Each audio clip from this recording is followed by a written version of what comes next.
I'm going to call the June 10, 2026 meeting in order. We're going to start with the Pledge of Allegiance, followed by a moment of silence. I pledge allegiance to the flag of the United States of America and to the republic for which it stands, one nation under God, indivisible, with liberty and justice for all.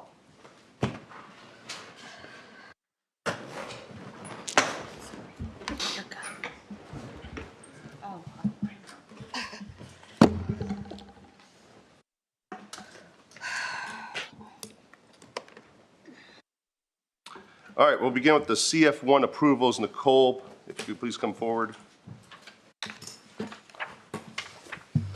Good morning, Council. Morning. Morning. Morning, Nicole. In front of you, I have all of the CF1s that have been submitted to date. And I highlighted all the ones that I kind of felt like we needed to talk about. So I don't know how, if you just may go each one. Okay. So number one, Foamcraft. The reason why I highlighted that one is they turned in their CF1 late. It was postmarked the 21st. All CF1s are due May 15th. Also, they did not turn in their personal property CF1 as well. So I really feel like that we should not grant them compliancy on that one, but that's your call of what you would like to do. The next one, or you guys want to discuss? Nicole, are they paying all their taxes? Yes, every single one of these that I've highlighted, they have paid their spring installment. There's no back taxes on any of these. Okay. Still getting the abatement to reduce that tax amount. Correct. So it's an adjusted amount based on filings that we do not have.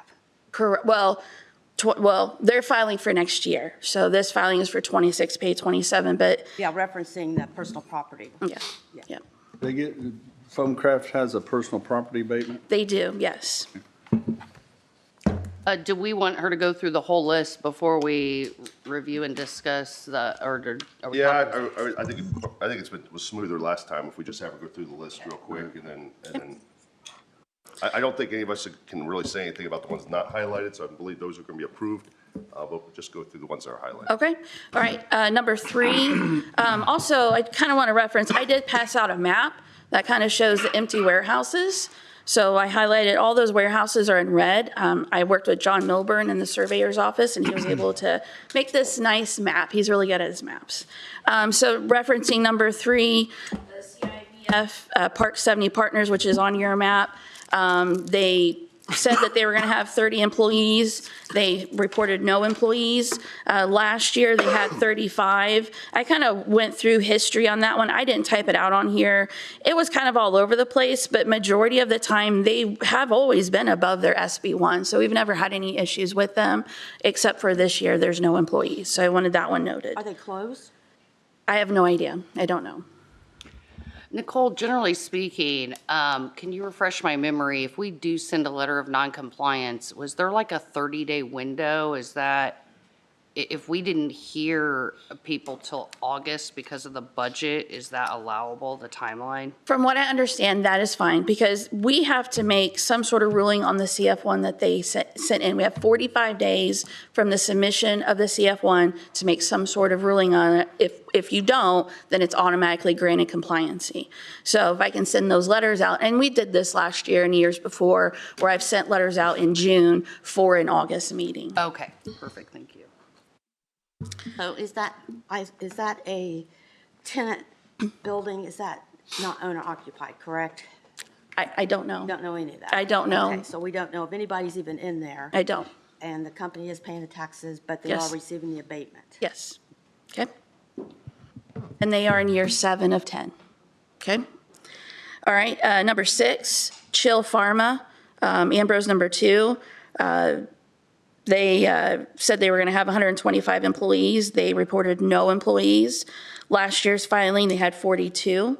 So, I mean, it looks like they've had them, but I don't know. I have spoken to, a lot of these CF1s I get from financial advisors, and sometimes they don't get the information from the people that are in these buildings.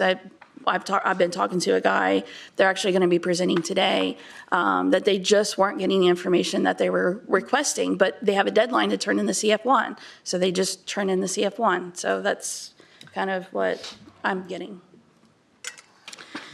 If we want to go to page 2, Mount Comfort Zone True Fabrications. Really, the only reason why I highlighted that one is just the mere fact that they said they were going to have 93 employees. They reported 73. Last year's filing, they had 114. So I just kind of want to, I mean, the reason, there are pretty much 2 reasons or 3 reasons why I would highlight anything. They didn't report employees, the employees were less than SB1, or they filed late. That would be my kind of primary reasons. Or if they're not paying their taxes, I would highlight that as well. But this one, I just wanted to note it that they were less than their SB1. They are I do believe they are owner occupied. Yeah, I think they are, yes, yeah. Which makes a difference to me. Yeah. Number 9, Greenfield Distribution Holding. Again, that one, they said they were going to have 24 employees. They reported 20. Their salaries are higher than, what their SB1 was. But again, I always look at employee count. Last year, they said they only had 10. Number 12, 70 Connect 3. This is the one that I've been dealing with a financial advisor, and he stated that, having issues and trying to get information. I think that's them. But SB1, 270 employees. They have filed no employees, and they have been consistently they've had no employees since they've built the building back in 23, page 24 is when it went on our tax rolls for the building. They have had no employees, and they have been coming in front of council since 23, page 24 to let you know what's been going on. Page number 3, number 18, Exeter Mount Comfort Land, also known as Mount Comfort Buyback. Again, no employees. They said that they were going to have 56, and there was no employees reported. And every year they have had no employees, but council hasn't requested their presence. So, I'm just letting you know that they haven't had any, and they're in year 4 of 10. Also, I didn't explain earlier, but I did note their abated amounts over the years and how much taxes they have been paying. So you guys have an idea of, how much that has been abated and what they've been paying. So now number 21, this one is just less employees. So they said they're going to have 40, and this year they reported 33. Last year's filing, they had 49. I've never had any issues with them. I think it's owner occupied as well. But I'm just letting you know about that, the low employee count. Page number 4, number 23, 5935 Enterprise LLC. Their SB1 stated that they would have 26 employees. They said they have 19. Last year's filing was 35, and I think, in previous years, I've never had any issues with them as well, but just notating that it's less than their SB1. Number 25, 6817 Greenfield LLC. I don't feel like this is a big one, but it is less than the SB1. They said they would have 500 employees. This year they reported 462. Last year they reported 450, but again, it's less than the SB1. Number 26, Amazon.com Services, which is also known as Red Rock. I do know that Amazon did purchase Red Rock back in September of last year. I did speak with Kayla yesterday regarding this. She said that they have permits pulled of them adding a bunch of different stuff to their building. So I think they're work in progress to get employees. But again, they don't have any employees. And also the other part to this too is I had 4 businesses that were on for the EDA payments. GDI, let's see here. So I had GDI, Red Rock, VTRE, and 70 Connect 3. Red Rock, which is who we're speaking about right now, they did not make their EDA spring installment payment. So I do want that noted that it wasn't paid. Nicole, wait just a second. You said that Red Rock did not make their payment? Correct. Let me make a note here. Okay. It's 26D. How much was it? For the whole year, it was $52,077.16. And just divide that in half because they'll do half spring, half fall. And they've not made the last two payments, or? Well, they would just be the spring installment they have not made. Because with any EDAs, I mail them out a letter one time a year, and it's usually around like April, 1st of April, and I let them know that half is due at their spring installment when normal taxes are due, and the other half is due in November. And did they respond at all? No, or- I've had no response from them. The only response was just submission of the CF1. Do you typically send them a letter then, reminding them again, or just telling them it's delinquent? I do not. No, I've not sent out anything. I wanted to present their CF1 first and get guidance from council to let me know how to proceed. Thanks. Okay, so that's the CF1s. Let's get the ones that look like they're all good. Get a motion on them, numbers 2, 4, 5, 8, 10, 11, 13, 14, 15, 16, 17, 19, 20, 22, 24, and 27. I'll make a motion to approve the line items listed by President Wildridge. Second. All right, I have a motion and a second on the table. All those in favor say aye. Aye. Any opposed, same sign. Motion carries. All right, the other one I wanted to point out is, and I'm figuring these can go together, is 7, 9, 21, and 23. These all have less employees but more salary. So I will lean on the guidance of those that probably did these abatements before, what they think. Well, you know, my thought was, I looked up the laws again about all this, and it says if they're violating, it's a substantial violation. So I thought about those. Is that a substantial violation or not? Since they have higher salaries, but, well. I would say they're making part of what you agreed to, yes. Yeah.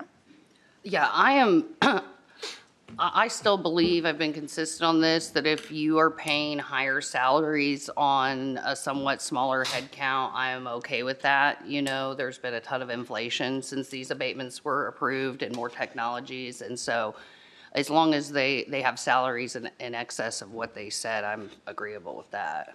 Well, as somebody that runs the business, I don't think we understand how hard it is to guess Yeah, Yes. how many employees your company actually is going to have as years go on to be profitable, and what the market does to your company. It's not anywhere near an exact science, and it's amazing that some of them are even as close as they are. Mm-hmm. The one that was 500 and they have 462, I can't imagine, how hard it is to manage that. they might have 30 open positions they can't fill right now. Absolutely. Yeah. There's something happening all the time. That would be number 25. And as long as they're paying their taxes, that's Yeah. what we really are interested in. Yeah, Because they're paying the I agree, bonds for the roads the and the employee different. count is not that abstract from what they originally estimated. And again, you gotta remember, when they do that SB1, that is an estimate. Yeah. When it says 500, it doesn't mean in stone 500, that's their estimate. So if we're in a range or what we consider a close number, yeah, I think it's good. All right, can I get is there a motion on the table then for, it sounds like 7, 9, 21, 23, and then Kent, you said 25 also because that's, Yes. Yes. okay. Yes. Did you make a motion? Yeah, I'll do a second. No, you go ahead. All right, I have a motion by Mr. Fisk, a second by Ms. Louder to approve 7, 9, 21, 23, and 25 as presented. All those in favor say aye. Aye. Any opposed, same sign. Motion carries. All right, let's go to number 1 because that one's unique because they didn't turn in the document and it came late. How does the council feel on that? So this is their last year. Correct. Okay, so even if you tried to, the year's going to be gone.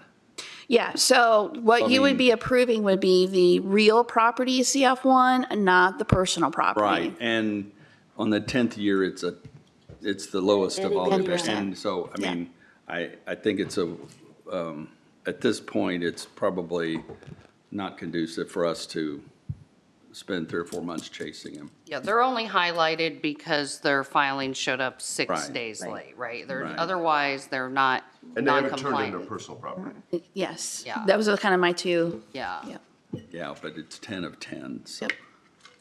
Yep. I would, if there would like to be a motion on the table on number 1. I move we go ahead and approve foam craft, just for the logistics of the thing. Second. All right, is that, little discussion before. Is that personal property also your 10 of 10? Yes. Okay, all right, so that's exactly what you're saying. And- Okay. And we'll be addressing that separately. Yes. All right, all those in favor say aye. Aye. Any opposed, same sign. All right, motion carries. I opposed, One opposed. only because they're required to file a CF1. I don't care if it is the 10th year or the first year, just do the paperwork, you know? Just do the paperwork. We've been very generous with these and granting these, and they are very good about coming in and selling it to us as to what they want. Do the paperwork. All right, motion carries 6-1. I think, if we're done number 1, then we have, the no employees ones are 3, and I think this is probably 3, 6, 12, 18, and 26, which has a separate problem with the EDA payment. Do we just want to do what we did last month and bring them in? Yeah, we would send them a letter of non-compliance for that, right? So I'll make a motion on the line items that President Wildridge just mentioned to send a letter of Numbers, all non-compliance. those again? I will repeat, let's try again. 3, 6, 12, 18, and 26. All right, I have a motion. Do I have a second? What's the motion? The motion is to send all of them a letter of non-compliance. They have no employees. Non-compliance, they'll have to attend next, August. August. So the first, you have sent them a letter already? No. No. This will be their first This contact will be the with first us? contact Yes. to come before us. A point, are we saying to them to come in and explain why they are not in compliance? We're not saying they are out of compliance. We're not taking away their abatement, but we're telling them they have to come in August We and have to come explain in the and- situation. I think she usually asks them. to Second. All right, so I explain. have a motion by Ms. Buttram, a second by Mr. Shelby, that the numbers I mentioned earlier will be non-compliant. All those in favor say aye. Aye. Any opposed, same sign. Motion carries. Okay. Is there anything on the personal property CF ones, I think on page 5? Yes, so that's what my next step was. I did receive 3 personal property filings for county, CMC, Walmart, and Suda. I spoke with Michelle in the assessor's office. She said that these 3 were all in compliance, so I just need a motion to mark that they are in compliance. Make a motion that these 3, 1, 2, and 3 under personal property are compliant. Second. All right, I have a motion and a second to approve the ones listed 1, 2, and 3 on personal property CF ones being compliant. All those in favor say aye. Aye. Aye. All those against, same sign. Motion carries. Okay, the next one is my non-compliant. I have 10 CF1s, varying from personal and real. I'm just going to send them a letter. I just wanted you guys to know that there were 10 that were non-compliant, so I'll be sending them a letter. One of them is the GDI building number 4, which was purchased by Walmart, I think, last year. They did not turn in a CF1. They did pay their EDA payment, but they were sending emails to Scott because the problem with GDI number 4 was they approved an abatement schedule on their EDA, but it was not the same schedule that was on their confirming resolution.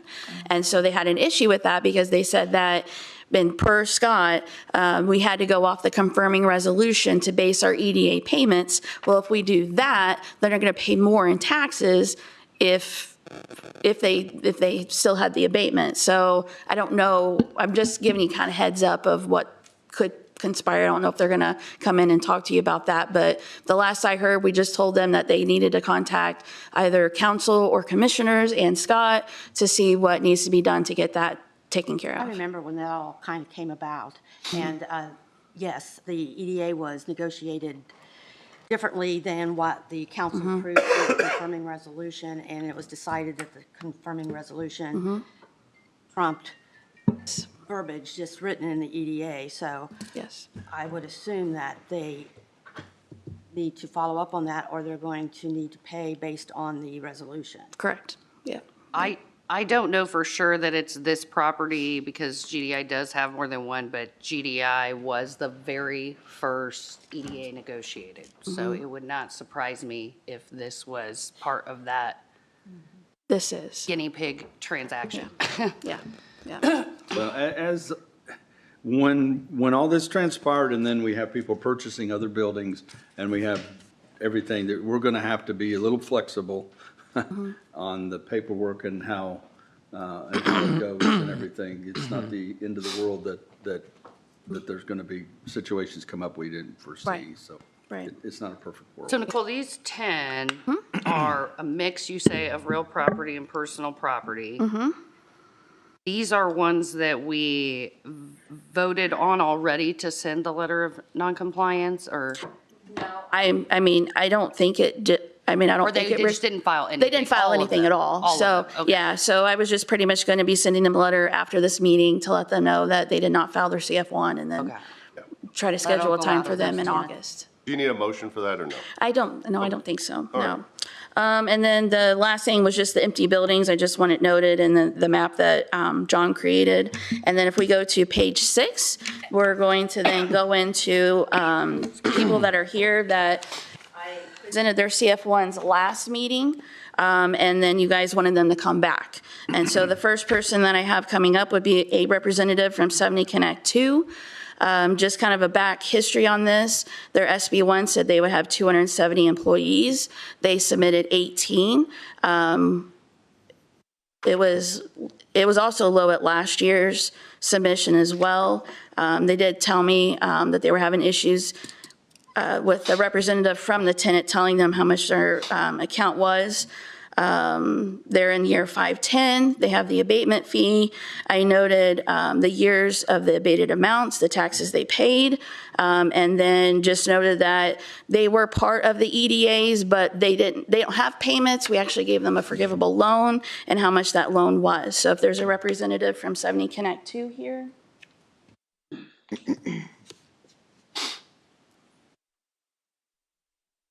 Morning.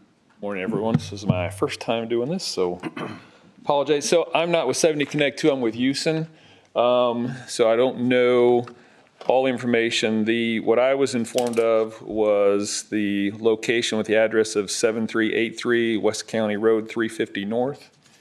I don't know if there's multiple locations. There's just one. Yeah, so that's the thing. So 70 Connect 2 newly purchased this facility.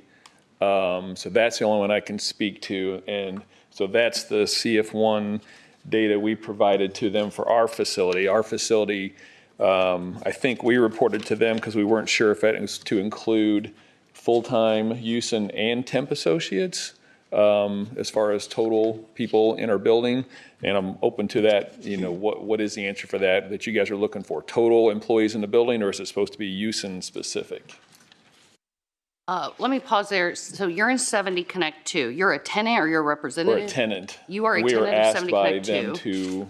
them to show up. Okay, and this building, Nicole, is 70 Connect 3. It's not the same building he occupies? no. Or it is? 70 Connect 2.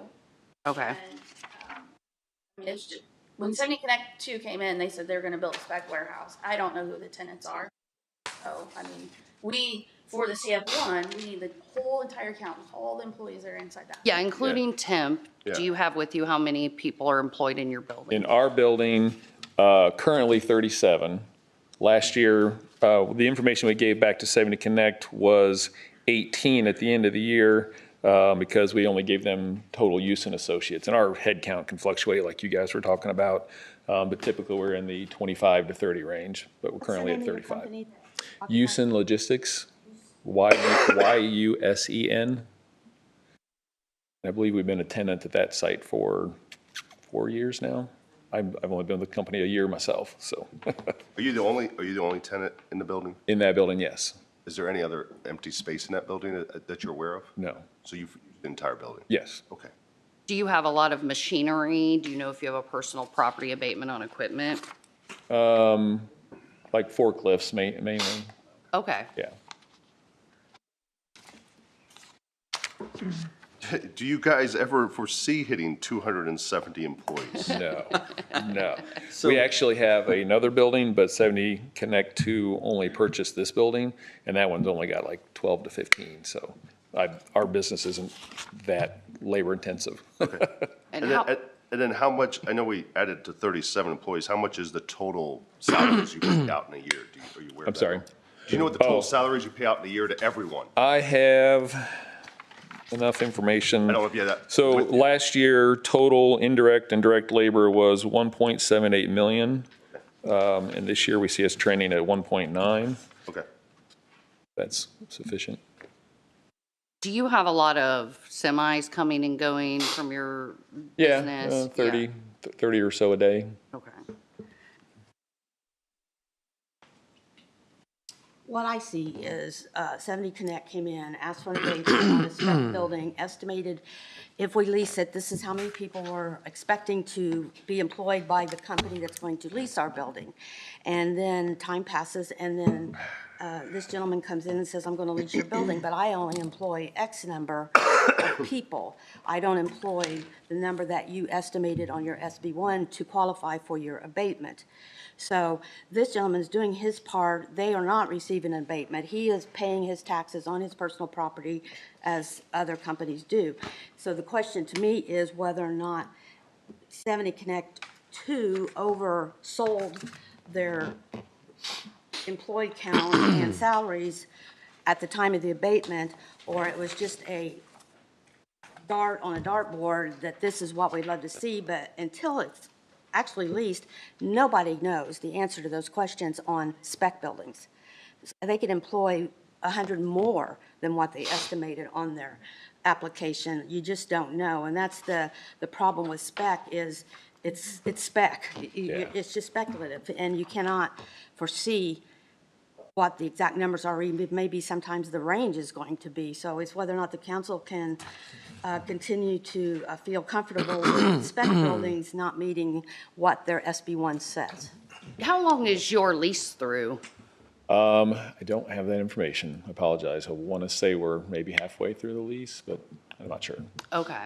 And is your rental rate locked in for the duration of your lease, or is there a cap on how much your rent can inflate year over year? I believe it increases every year, but I don't know if it caps. Okay.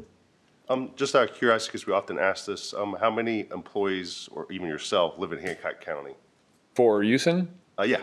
I don't know that. Oh. I would assume a good chunk of ours probably come in from the east side of Indianapolis, Marion County. This guy's 70 Connect. Of course, we really haven't had this happen much, but I think if you look back at the other 70 Connect, I think it's isolated to 70 Connect.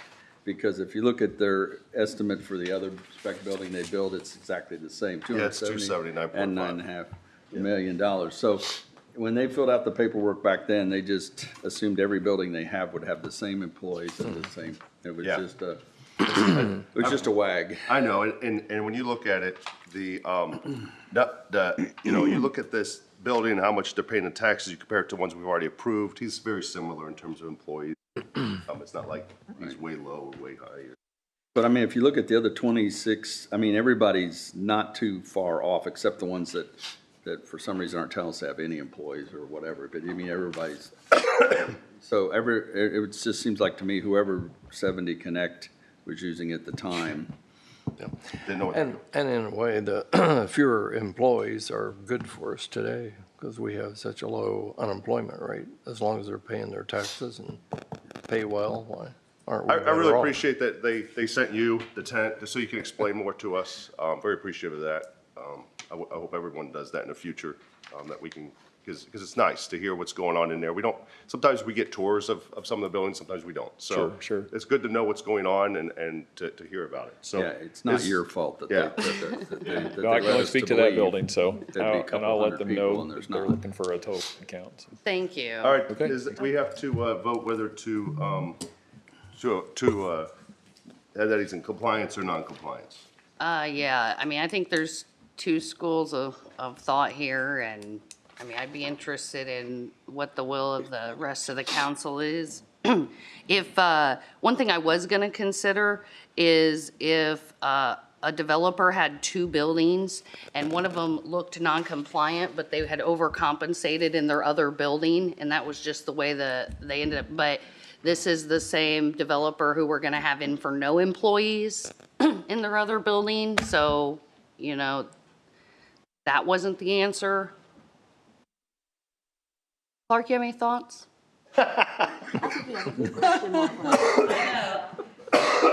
Hiding back there. I mean, I have a lot of questions, just, I'd like to know more about just the business structure,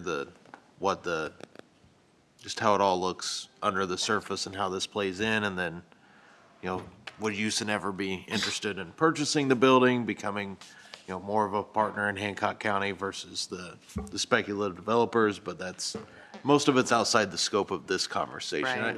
Well, we've only had this happen once. I feel like I got duped. It only happened really once. It was much more violent than this.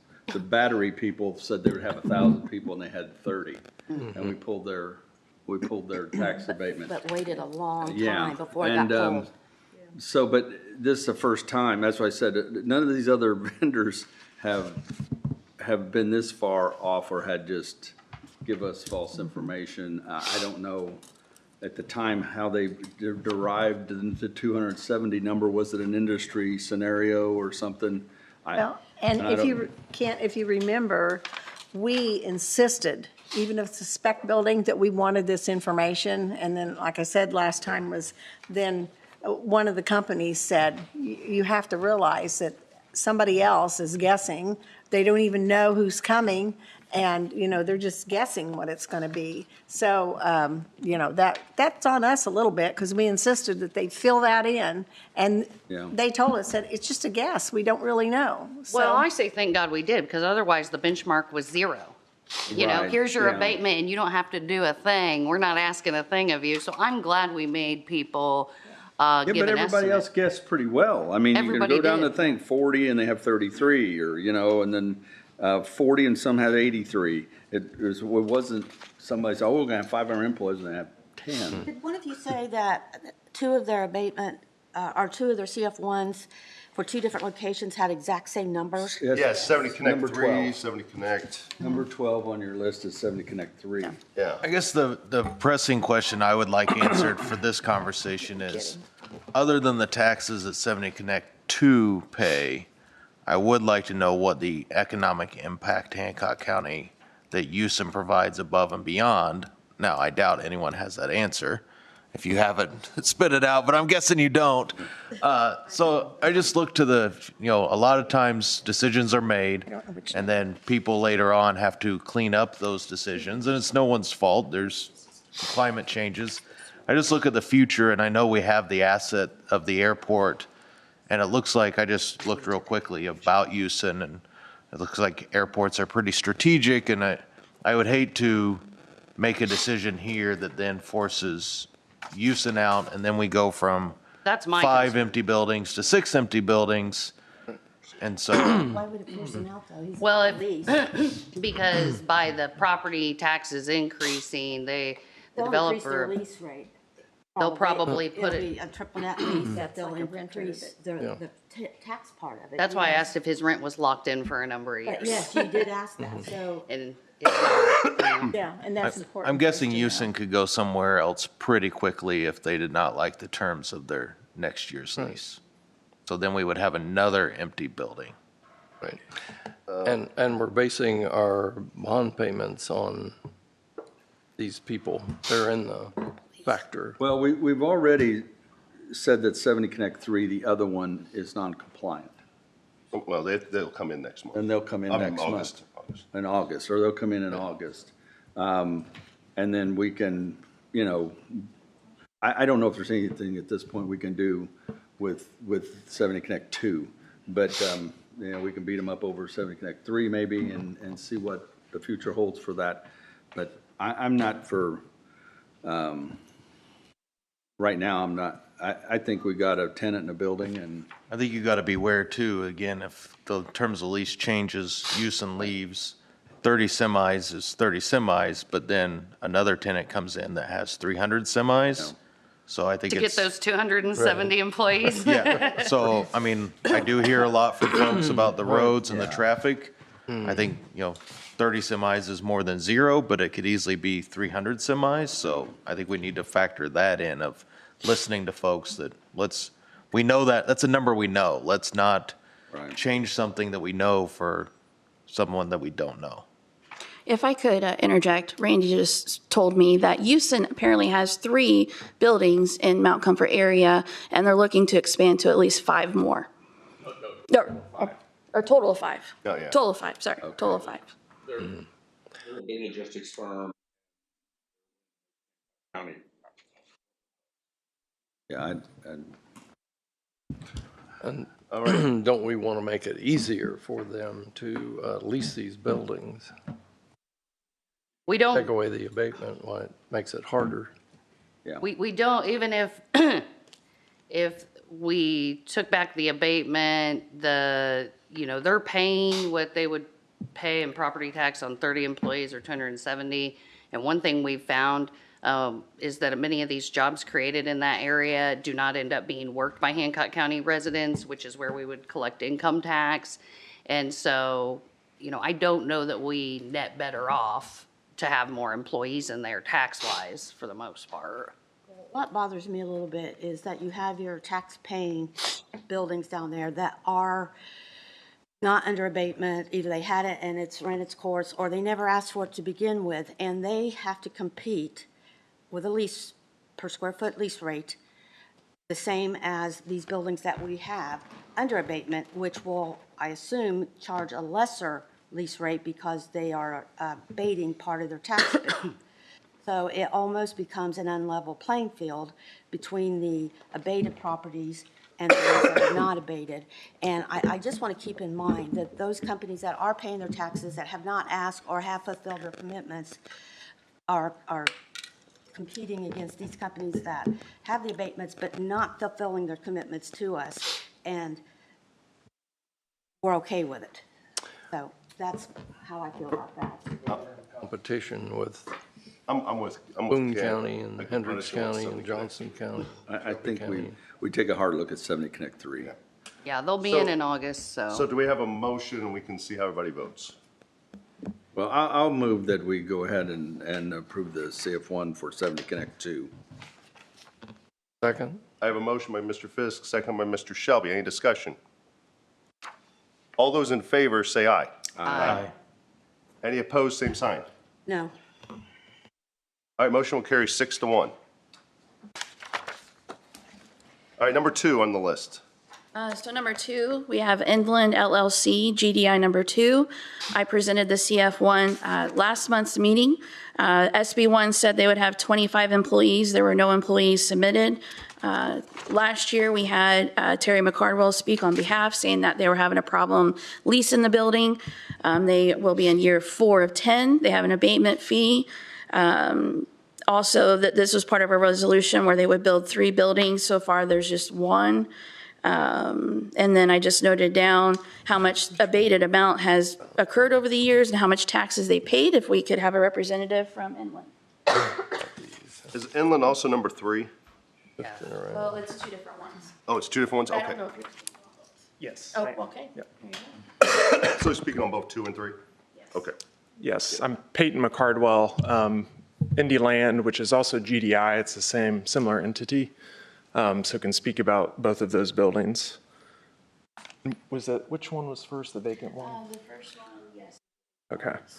That has been vacant since it was finished in 23 or 4, I believe. 2020, taxes were on the roll for 24. Okay. It has remained vacant, but earlier this year, actually it connects with the prior conversation. Houston is in our other building, what we call Building 5.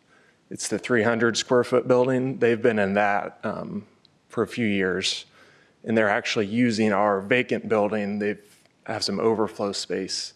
They're up to about 150 square feet that they moved in earlier this year that they're using as overflow from.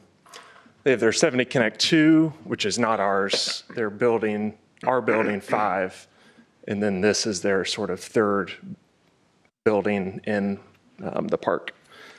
And so although the building has been vacant, Houston's been using a quarter of it plus or minus, but we're still looking to market the building for other tenants. We currently have a tenant that we're trading paper with and hope to have a lease signed with them in the next 30 to 60 days. But that's where we stand with that building right now. And I'm sorry, you said that is to occupy part of the building or the whole building? USIN is occupying part, but the tenant that we're negotiating with is the full building. Okay. And they would be expected to occupy, assuming your negotiation works out, this calendar year? Correct, later this year. Do you know anything about how many employees they would intend to put in that building? Or? We don't. They're apparel and sort of home goods is what they sell, but we don't know. We can try to get that information. Well, the SB1 set the bar, fairly low with 25 employees. That's not a terribly hard number to hit. So hopefully they intend to have 25 with 780,000 of salary.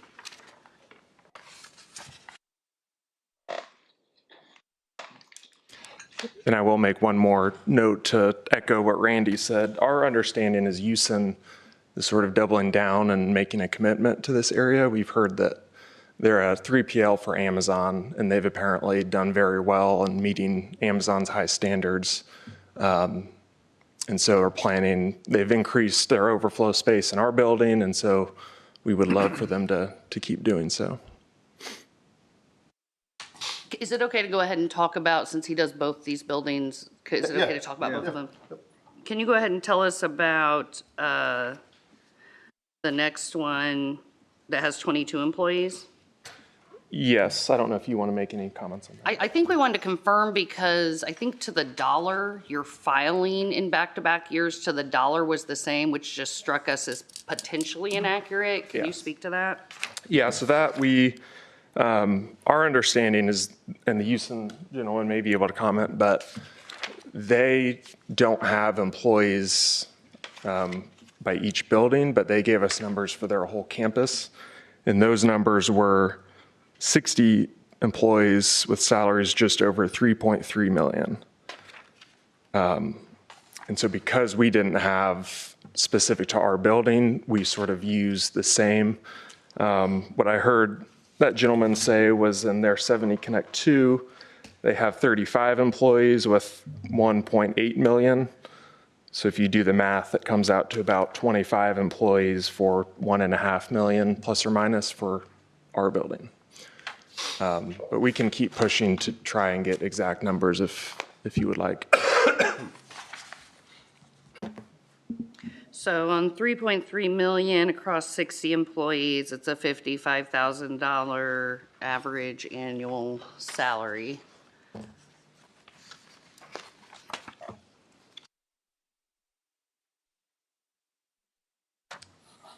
I think that this last one, they did clear the hurdle with the employee count and the salary count, and it was really just a question of validating that data. Right.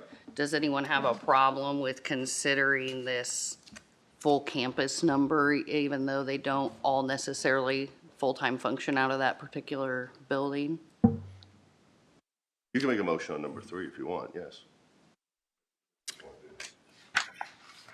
Nobody has a problem with that? Nope.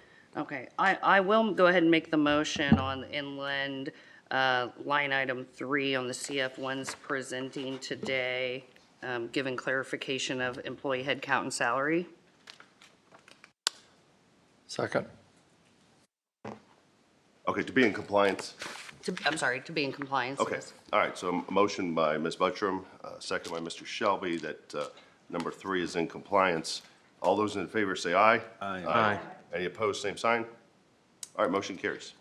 And on Number 2. on number 2, I guess it's a question of, do we want to, it sounds like they have a tenant that they're fostering that by this time next year would be in place, and it's really a matter of whether this council wants to give them that time to fill it. For me, this is more concerning because you brought him in last year Yeah, and you gave him a second chance last year. yeah. And now you're gonna give him a third chance. And if, as a business owner, as a building owner, okay, I'm in trouble at the county if I don't get this filled and do a great job fast. I need to get on economic development, Indiana economic development, everybody, and try to get it to push it. And I have not heard how hard he's worked out, so for me, I'm a statement needs to be sent that this isn't acceptable in our county. You make a promise for an abatement, you need to live up to that promise. And we'll give you a couple chances, especially on the speculative, but yeah. That's my stance. I mean, everybody else has their own, so go ahead, Jim. To me, in the meantime, we had a world event that kind of changed business all over the world, including here, that stopped the flow of business that was coming in here, and we're still recovering from that. I think we ought to give them a chance to I agree with recover. Scott. At a point, we have to just be able to say, we've worked with you and we've reached out and we are continuing to try to work with you, but if we're not getting anything back, then we need to act on that. You know, one thing I recollect from the time that a lot of these developers were meeting with us was I felt there was a very good chance that we had too many requests and that there would not be enough demand for this amount of supply. And I won't say it was their entity specifically, I don't remember who said it, but multiple developers told me that the reason that would not happen is because developers were not going to keep building as long as there were empty buildings to fill. And I do think it's interesting when we look at empty buildings, it is one per developer. You know, they did what they said, but the problem is we had too many developers, you know, not collaborating with one another in that regard. So now we have 6 empty buildings. You know, I see both sides of the coin on this, so I'm not going to make a motion, but it's year 4 of 10. I think last year we agreed that in year 3 that it could definitely take time to find a tenant for large buildings, but it is year 4, so. If I may. Yeah, you may. Sure. Add couple more items. Talking about the market, that it was overbuilt, you're right on that. I think at its peak a couple of years ago, Indianapolis had 8 vacant buildings that were 1 million square feet or higher, and 5 of those were in Mount Comfort. Today, there are only 2 vacant buildings of that size, again, both in Mount Comfort. The vacancy rate at its highest was 13%. Today, it's 6%. A year ago at this time, it was about 9.5%. So we're seeing the market recover, but it just takes time, and it's hurting us to have it be vacant. I know you don't want it vacant either, but we're working with brokers and marketing it as best we can. And unfortunately, I think losing the abatement would make it sit vacant. And I know you heard this last year. We think we're close, both with Houston and with this other tenant. And we have others too that we're talking with. So yeah.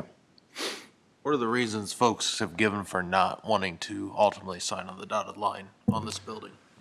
I think some people have heard of Mount Comfort and know that there's vacancy and they can go to other markets and sort of have their choice in other places.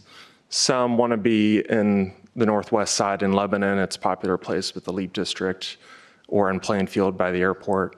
But here they just have their choice. So our supply is going down, but there's still supply.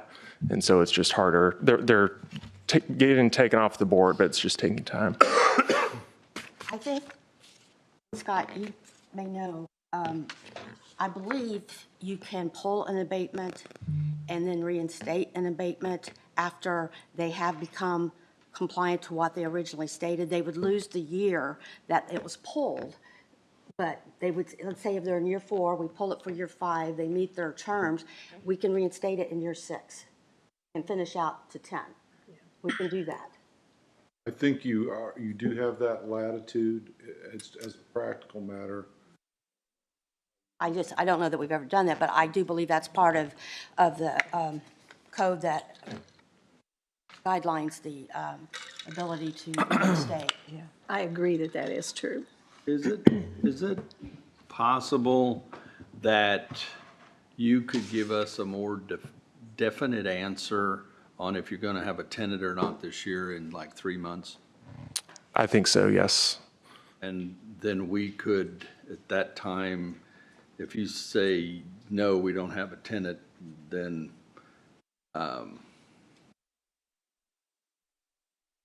we could take action. I know we deal in these things once a year. You know, you have to do the CF1s once a year and all this year, but I think it's a 12-month scenario for us. So the problem I see with something like that is I certify net assessed values every August 1st. Right. So I try to have all the abatements entered in, because if we have one here, one there, that can affect a taxing unit with the abated amount. That's true. So with your 3 months from today, that would be past when I have to certify and then that could change, you know, that I don't know how much it would change. That would be a Greg Garato's question, but how much that would change, you know, certifying that net assessed value for Buck Creek Township. And DLGF is it's August 1st. Yes, we cut it and yeah. There's only, sorry. One other thing that I mentioned that didn't help our last presenter was I would take into account when somebody has more than one building and they end up putting all the employees in one building and using the other one more for storing, I would take that into consideration. On GDI's 2 buildings that we've marked compliant, they did have an excess above their SB1 salary when you combine the two of $1,047,000. It does only amount to 14 excess employees, but, you know, just something else that I think is worth considering. It's not 25 employees, but it is over the $780,000 of salary that they stated for that building.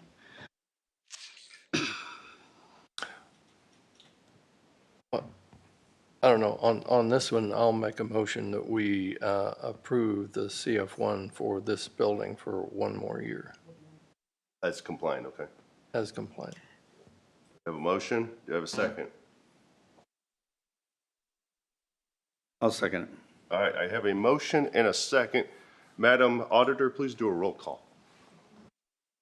Councilmember Shelby, Yes. Councilmember Buttram, Yes. Councilmember Louder. I have a quick question. Jim mentioned that it would be for 1 year.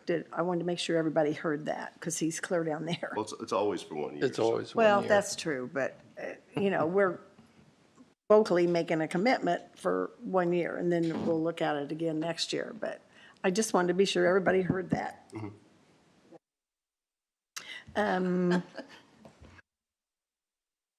Yes. Councilmember No. No. Councilmember Fisk. Yes.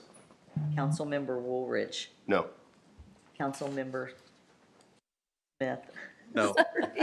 All right, motion carries. guy. Motion carries 4-3 for it to be compliant. Councilmember Clark. Councilmember Drew Clark. a complete blank. Sorry. Very common. Personal. Don't take it. Tell Lori it is very important that building has salaries I will. this year. All right, so that will Thank you. conclude. Yeah, so I have all of this paperwork for you to sign. Do you want to see me afterwards? I want to see you Yikes. maybe late this afternoon. Okay, I'll be here. Okay, because I'm supposed to be at a meeting at lunch, and then I don't even know if I'll make it, because how long this is going to You got go. another life? Yeah, I got another life. All right, 9 o'clock, we have additional appropriation fund 2501 with Beth Ingle. Sprint to the front, please. Everybody, we're going to be moving as quick as I This will be can. a really, really easy one. All right, In 2501, that's our user fee fund. We do have an excess of $25,000 in there. And there's only $6,800 that is appropriated for this year as a budget. I would like to move some money over to our drug screen line for, of $3,500. Did you give us something on this to No. follow? there's nothing in your packet, no. Okay, No. so So you This want to is- additionally appropriate $3,500. Yes. For Fund 2501. I'll make that motion that we do that. We'll just need to advertise. It's advertised. Thumbs up, everyone, thumbs up? Yeah. All right, we will advertise that. Okay. One little small thing. Okay. Misunderstanding on my part. We had a leftover amount of $288.91 in Fund 4040 last year, which was a donation from the Bar Association for incentives for our participants. I forgot to my appropriate agenda that. got to. Could I do that at this She's point? on the agenda. Thumbs up again? Yeah. We need a thumbs up, even though Kent does not like the small amounts. Sorry. Do I have 4 Sorry. thumbs up? Okay, it's fine. It's your donation fund? It's our donation fund, yeah. Anything else, Ms. Ingle? That's it. All right, thank you. See, wasn't that short and sweet? Well, we need some of those. All right, 9:15, Unsafe Building Fund, Scott Williams, come on up. I don't believe there's anything in our packet on this one either. No, there's not. All right. All right, good morning. I'm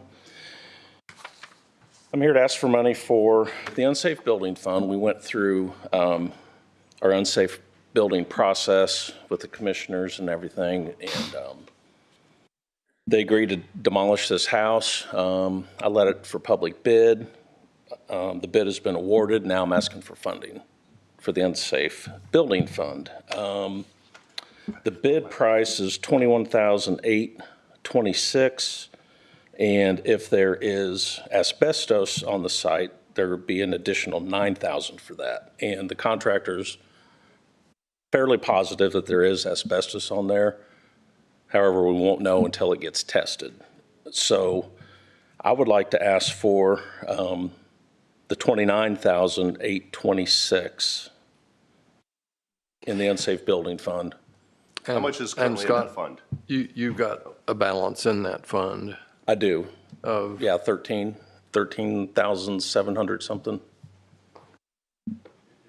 so you're asking for the balance then? Well, I don't want to. 29,000 versus 13. I don't think he wants to leave that fund completely empty. Correct. Right. Yeah, I don't want to deplete that fund This is an totally. additional, this isn't an appropriation, correct? Right. You're asking for an additional Yes. amount? Yes. Okay, Where we have to find it from somewhere else. right. Well- I'm going to make a motion, we go ahead and approve the $29,826 and take it out of food and beverage. Well, why can't we take it out of economic development? I think we can. Because it fits that, I think, better. You think so? Because that's, I mean, when you're demolishing structures for the betterment of the community, you know what I mean? We very seldom use economic development. All right, I'll we have amend funds my motion appropriated? then to be economic Hold development. on a second. So your first motion dies, okay, you have another? I amended it. Oh, to- you amended, to- okay. I amended it to say economic development, Instead of food and beverage? if that's the better place to take it, yes. Okay. I think it is for Does this that need, specific- do they have to then go before you? No. Oh, no, okay. Okay. Mary, are there appropriated funds? That's what I'm looking at right I don't know now. if Give there's me that much just a in- minute. We took 80,000 out. Hello? But I'm just thinking about in the future when more things happen, when it's related to economic development. We only have $11,250 appropriated in economic development. Need to do an appropriation too, or first. Well, we technically need to move cash into the unsafe building fund to pay it out of the unsafe building fund, because then he will turn around and we will lien that property and they will have to pay it when they pay property taxes. Which would then go back into that fund? Which would because then, that correct. fund has go special back in- laws. Yes. Yeah. So can we take the formal vote today that that's where we intend to pay it, give the thumbs up on advertising, and then you're clear after, or do we have to wait for Yes. Mary's? I need a motion to move the money. If you want to move cash, we can move cash from economic development into the unsafe building fund, and then I will need to advertise it for appropriation. Okay. Mary, is that? I'm going to make sure everybody's got it clear before I do it Yeah. again. Yes, let's, so there's, how much is in the, how much is currently in there? Charm. Exactly. How much is currently in there? 11,000? There's $11,250 in the miscellaneous expense line, but we're going to move cash, not Okay. appropriation, Okay. Right. because we're not going to pay it out of economic development. So do we need to appropriate cash to miscellaneous for you to be able to move it? No, I can move that by motion and use a non-appropriated line to move the money to Well, another then we fund. need that motion first. Yes. Well, so moved that we move the cash. Second. Okay. Not appropriated. Confusing. Do you understand, Madam Auditor, what the motion and the second is? Yes. Okay. Good. Does everybody on the council understand the motion and the second? So this motion Whatever it supersedes Mary's motion? Yes, Yes. mine Yeah, died. I've died hers. Okay. So this will move cash Yes. Okay. into the unsafe building fund. All right. All right. All those in favor say aye. Aye. Any opposed, same sign. Motion carries. All right. Okay. Next. And then next, we'll do a thumbs up, and we will advertise the money in the unsafe building fund for appropriation. Everybody good down there for the thumbs up? Yes. Okay. Let's make sure I got at least 4 thumbs before I. That's all. Thank you, Scott. Okay, so Mary, to be There's 3 clear. Scotts here. I'm like looking around. Which Scott is he talking to now?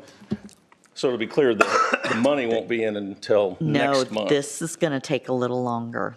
Okay, so it will be Yeah, next month? I'll get with you after. Okay, yeah, because I meeting. need to let the contractor know. Okay. So I can pay. Probably August. Government's not simple.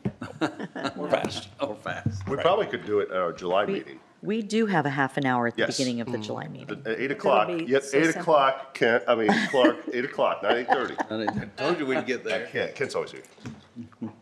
So 8 o'clock, and then we could do it at the front of that meeting. We could, because I believe Lisa Lee has set the timeline for the GO bond for the public hearing to be in July. So if we're going to hold a public hearing for that, we may as Might well as well for this. add Scott's in there as well for July.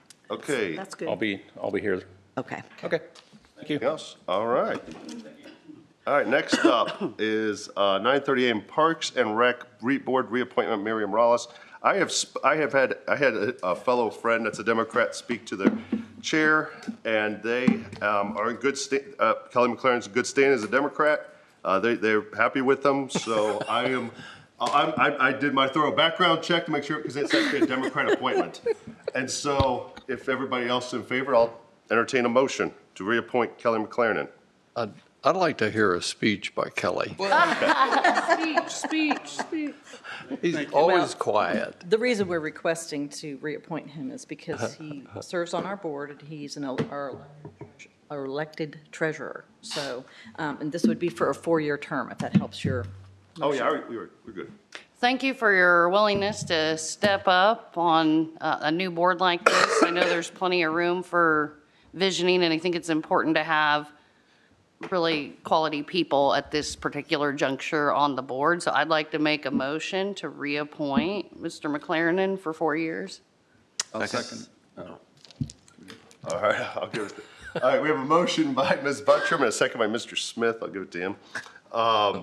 To reappoint Kelly McLaren for 4 years. All those in favor say aye. Aye. Any opposed, same sign.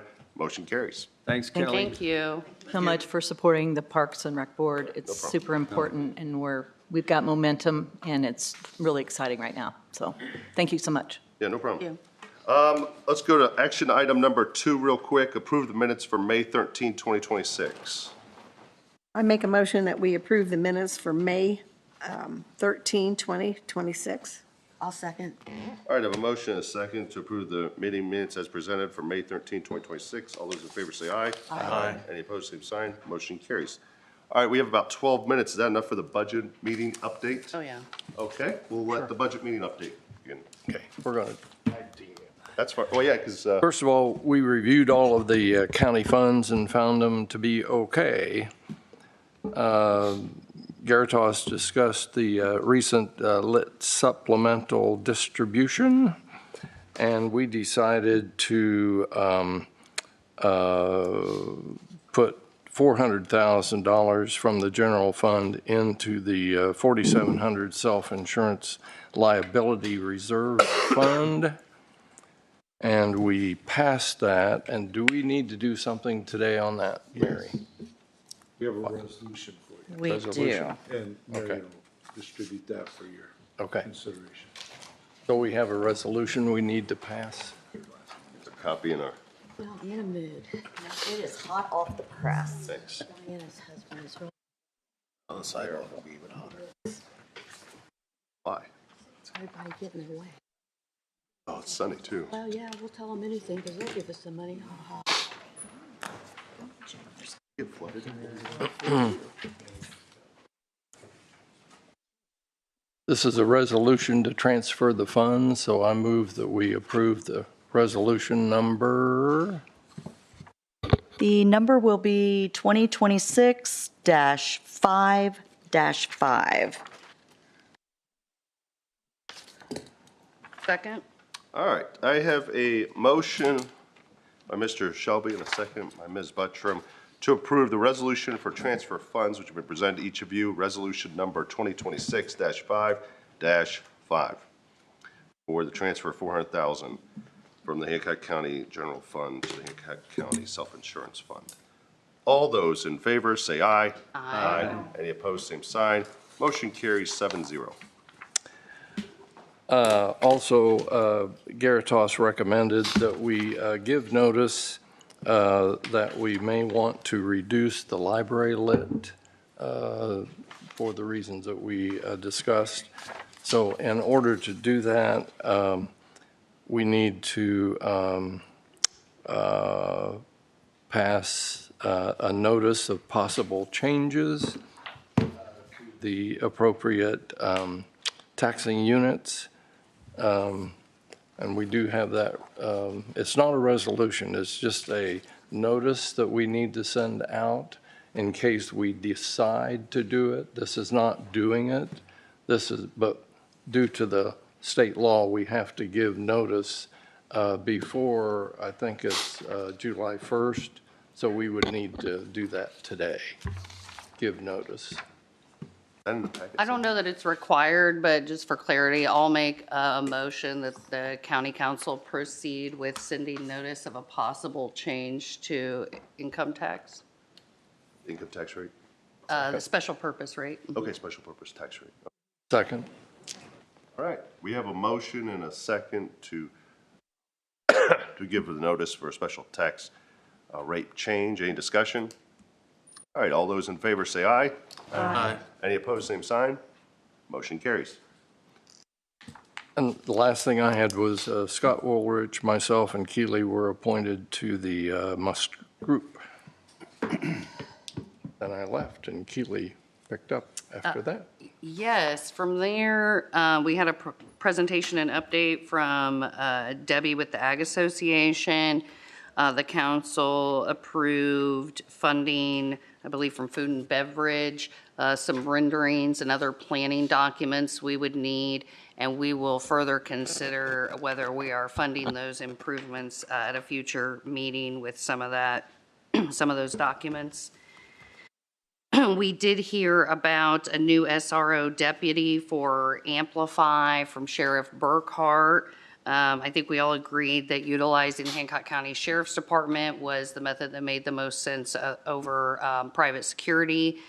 Sheriff Burkhart said Amplify does have it in their budget to cover the cost of that personnel, and that no matter where we pay it from, the county would be reimbursed. And I believe we left it that we were going to look first at having that transaction occur through the RDC along with other deputies who are already paid from the RDC. Kent, is there anything else to say about that, or that's all in good order? You did a very good job explaining all that. Okay, wonderful. So moving on from there, the sheriff did also touch on a job description change for an employee, the new public safety systems program manager, which we did not necessarily take action on at this time. He deferred the walkway canopy discussion to a future meeting with clarification on his bids received. And we discussed in detail merit deputy pension changes. And we did task the financial advisor, Greg Garitas, with segmenting out the cost of the 3 different changes the sheriff and merit board proposed so that we could segment the cost of each of those and make individual decisions. And so we will hopefully hear more from Greg about the cost breakdown of accepting any of those changes. We did also touch on planning and building fees, a new fund. And we spent a good amount of time talking about an owner-occupied request for abatement on a small building that I think we will discuss again today, I believe. Yes. And that was all I had on the budget meeting update.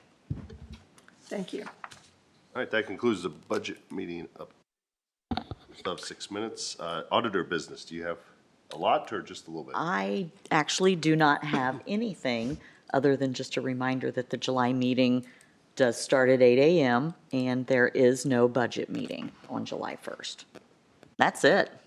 Yeah, Mary, could I ask you, wasn't there something else that we discussed that we needed to do today? And I didn't write down the We're third still thing. waiting, I believe, on Dan Strahl to review the sewer resolution for the deposit of the $75,000 check from Nine Star. Does he have it, or do I need to send it to him then? I've not had any conversations with him. All right, I'll take care of that. Okay, thank you, Scott. Date just hit? A date that, yeah. Well, go ahead. If you have a date, you have time. No, I have yesterday, it was decided that July 28th at 11 o'clock, probably to 10, but 11 is when the ribbon cutting is for the Amplify building. July 28th. Yeah, they're sending out it's by invite only. They're gonna send out invitations, all the elected officials, of course, everything. Then they're gonna be an afternoon open house for the public to tour the building and everything. So that's the 28th of July. So if you're in town, please come. Mr. President, Yes. could we go ahead and introduce that 2026 bond? I think it might take more than 4 minutes. We got 4 minutes till. How long? Well, we could always start afterwards, but so. All right, go ahead. You can go ahead. Introduction of the 2026 GO bond with finished action items. Have you got the numbers for that? I do, and everybody should have a copy in their packet. There's two ordinances. The first one is the actual bond ordinance, and then the second ordinance is to appropriate the proceeds of the bond. So the first one, which is the thicker ordinance regarding the bond, that number will be 2026-6A. And then the second one will be 2026-6B.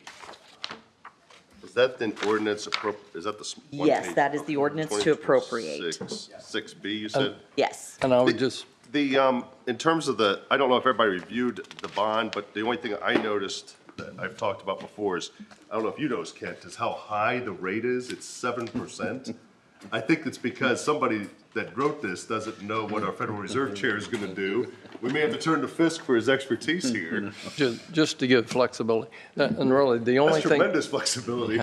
The only thing different between the bond, is Appendix A and the bond wording that we have seen before is we've taken out the Ag Association because if we leave it in there, that could make this a taxable bond, and we don't want that. Right. Okay. So that's the only difference. So I think you had different, anything else in everybody's review that they noticed they wanted to point out to the whole board? I just noticed the rate and I was like, man, they really don't have an idea what the Federal Reserve is going to do. Mm-hmm. Yeah, Do I need to and that make a is motion? not an average rate, right? That's a cap. It's a cap. That is the longest dated bond, the furthest out in the future, that's the highest it could be. So, for the Yeah, because public. most of them are around what, still 4%? Yeah. They're still around. In the 4%. short term, yeah. So that would not be an average or a rate on a near-term redemption. That would be, decades out. And again, like you pointed out, if the long-term rate has been moving without the Fed acting. And so we do have to leave some leeway there, I believe.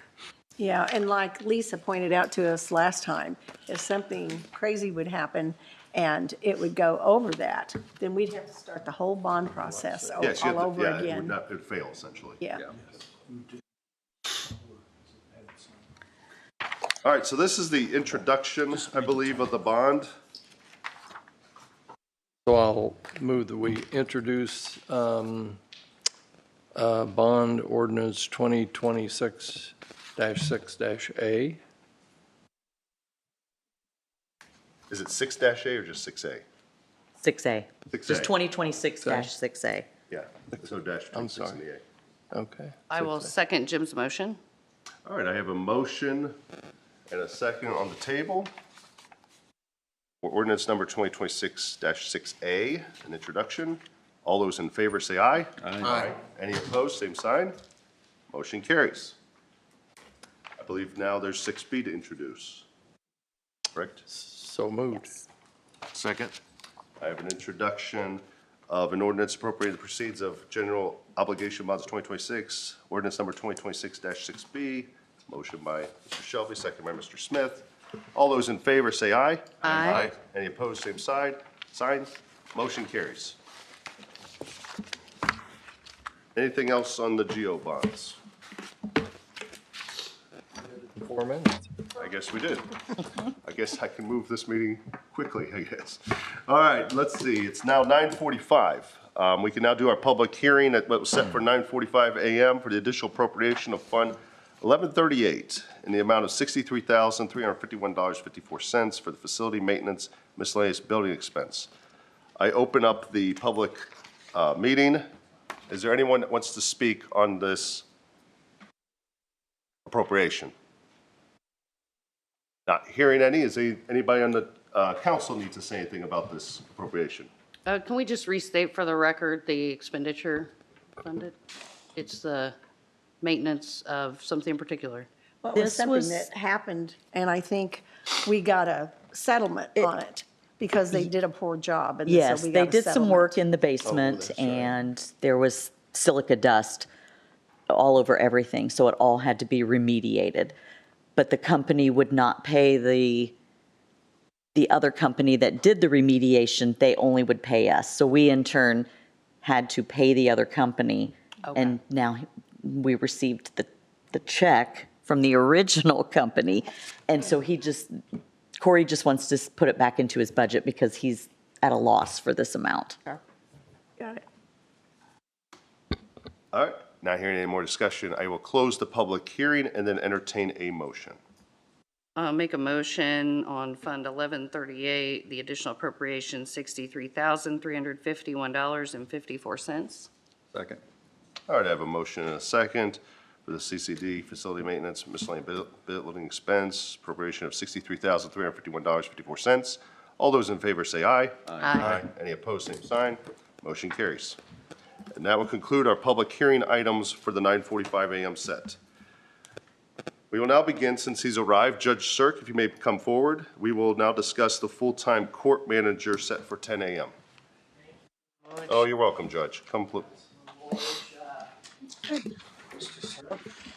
Judge Coombs may be coming over as well. He's working very hard and in court session, and Judge Davis will not be able to make it. But first of all, I want to thank you, the council, for your great work and your concern to ensure the taxpayers are treated fairly and no additional costs or expenses. But we are requesting, if possible, and understand those concerns that you have, a court manager, primarily because court administrator was something that we'll be having very soon, probably by the 2030 census. Johnson County and Hamilton counties have court administrators already, and this will be a prep for that position. The court manager is needed primarily to assist our court staffs. They are much busier than they have been before due to the amount of cases going through. The court manager will assist with all courtroom equipment issues, being a liaison between the courts and IT, handle budget prep, handle claims, and this will allow the court staff and hopefully the courts to be more efficient and serve the citizens more efficiently. And that's our goal and our hope. But I understand the concerns that you have, but that's our request, and each of the courts have allotted $25,000 if possible to address that position. Yes. Who would this administrator report to? She would report to you folks and to us. To the judges. To the 4 judges? Yeah, to the 4 judges, yeah. The 4 judges would be his boss. Technically her boss, but yeah, of course, we will. Day to day, we don't. Day to day, you won't have to be involved in that, but you will override. Okay, so I know this is very legal, and this can become very legal intensive whenever a judge requests. So obviously, I understand the statutes and the case laws. There's been several new cases because judges can also, do a mandate. It's also a possibility. So first off, my question is: it's $75,000 is the request for this position. It's a court manager. The average in the state of Indiana is around $60,000, while an administrator it's closer to $75,000. What kind of duties are they going to do differently as a manager versus administrator, and why the extra salary? Actually, maybe I should have done better research. We could adjust that to go to the $60,000 figure very easily. Okay. And then I don't know if everybody knows this, but the reason he mentioned 2030 is that the census, once it hits 100,000, we are required to have a court administrator. And that is paid by the state, I believe. Is that correct, Mr. Shelby? I think, do they pay the state? I'm not sure that's the case, but I will follow up with. Okay, I don't know who pays it. I believe it'll still be. Us, okay. But we'd be required to have a court administrator at that point. At what point? When we hit a census of 100,000. Oh, okay. Population. Okay. Any of this paid by the state? No, not, definitely not until you're I'll required. try and follow up with that, but I don't believe. Benefits Yeah, they'd have benefits if they on top of the request. salary. Correct. So what is the absolute need? I mean, you understand the statute just like I do probably. Right. What's the real need? Why do we need to do this? Because to me, there has to be this special need. And if we've said we're not hiring any new employees, and we hold that across the board. Right. Because, I mean, you would be priority one if we do hire. Well, I appreciate that concern. The need is just the amount of work that we have at this time, and we are looking to have additional judges as well, and it's just overwhelming compared to what it was before. Is it still expected that you'll have a juvenile magistrate in the summer of /27? Possibly in 2027, yes. Okay. And that would be an additional court staff, and so that would help with the court manager / future court administrator. Do you recall if in the past, did we have a court manager or administrator in each courtroom in the past? Or I do not believe so. okay. And are the staffs going to stay pretty much the same? Staffs would stay the same. They'll have about 3 court reporters. That would help. My staff was gently telling me they needed more help. So before this, so that would take care of that. I know Superior 2 has 4. We have 3, as does Superior 1. And magistrate right now just has. Did you put that in your 27 budget? I've got to get Yes. some more. Is it in the budget? It's in there for 25, but we could knock Won't be that a down to vote on this. 20. Oh, wait, well, I'm sorry, can you clarify that? So when you submitted your budget a couple weeks ago, this position is We in it? proposed it, yeah. Oh, it is proposed in Yeah. the budget you submitted? 25 for all 3 courts. Mary, what's that look on your face? I think you put it on the 144, but you did not insert it in your actual budget unless you put it in with your court reporters. I thought, I'll try and correct that, maybe amend that if we need to do that. Or we did account for it, or that was my understanding. You did account for it in the budget itself then? I believe so. Okay, I believe so. okay, perfect. I didn't think it was, but. Okay. I talked to Judge Sirk about this yesterday, and while I'm open to entertaining, all these requests, for me personally, and I don't know if Jim would agree, the last time we looked at our 5-year sustainability with Greg Garitas, it showed the budget, or the general fund, basically being cut by about half in the next 5 years, just to sustain with inflation what we're already doing. And I think since that meeting, we've probably heard another $1 million worth of requests that wouldn't have been in that last sustainability.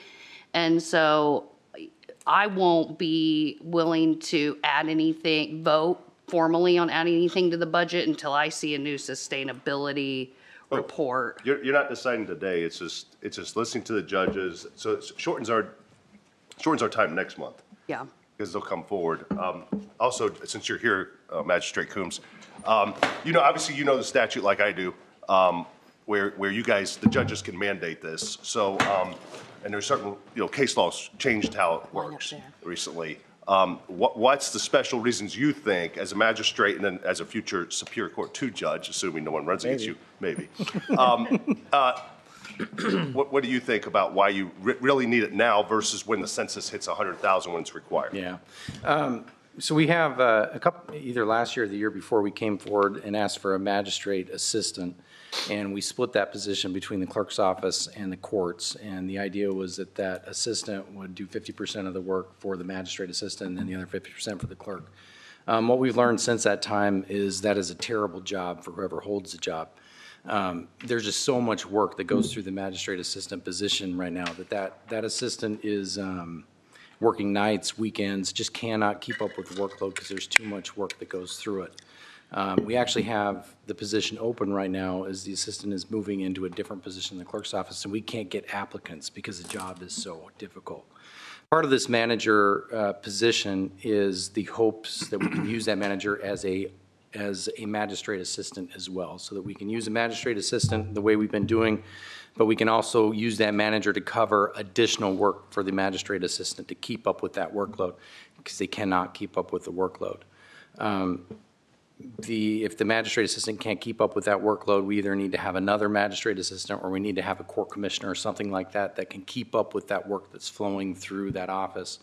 Now, next year, I think that we may change how the magistrate works a little bit in order to cut back on some of that work, make it a little bit more efficient, and that might help. But that is really the goal with that manager, is to start working on all the managing things that we've got going on through the courthouse, the claims, all of those things, and then to add in a significant amount of help on that magistrate assistant piece in order to keep that position viable.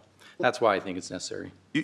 Would it be possible that since that position is empty and it hasn't been able to accommodate the need quite as well as anticipated, is eliminating the assistant position for the sake of having the person we're talking about today a It wouldn't possibility? work. They wouldn't be able to keep, there's too much that goes through there.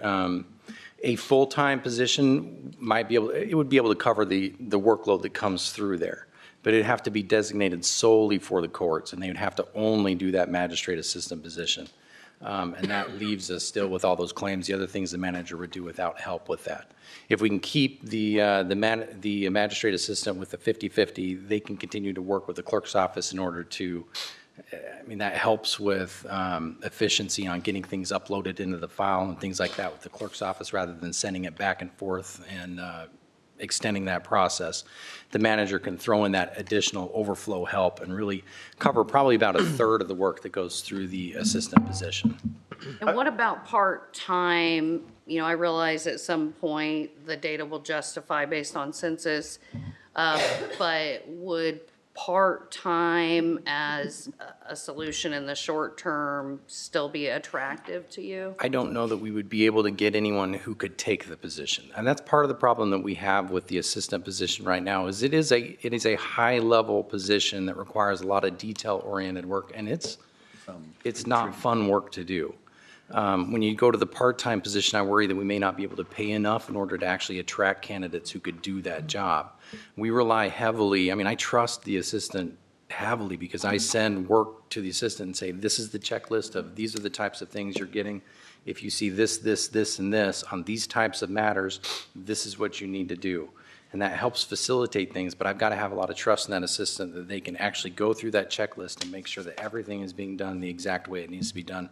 Otherwise, people's cases don't get heard the way they need to be heard.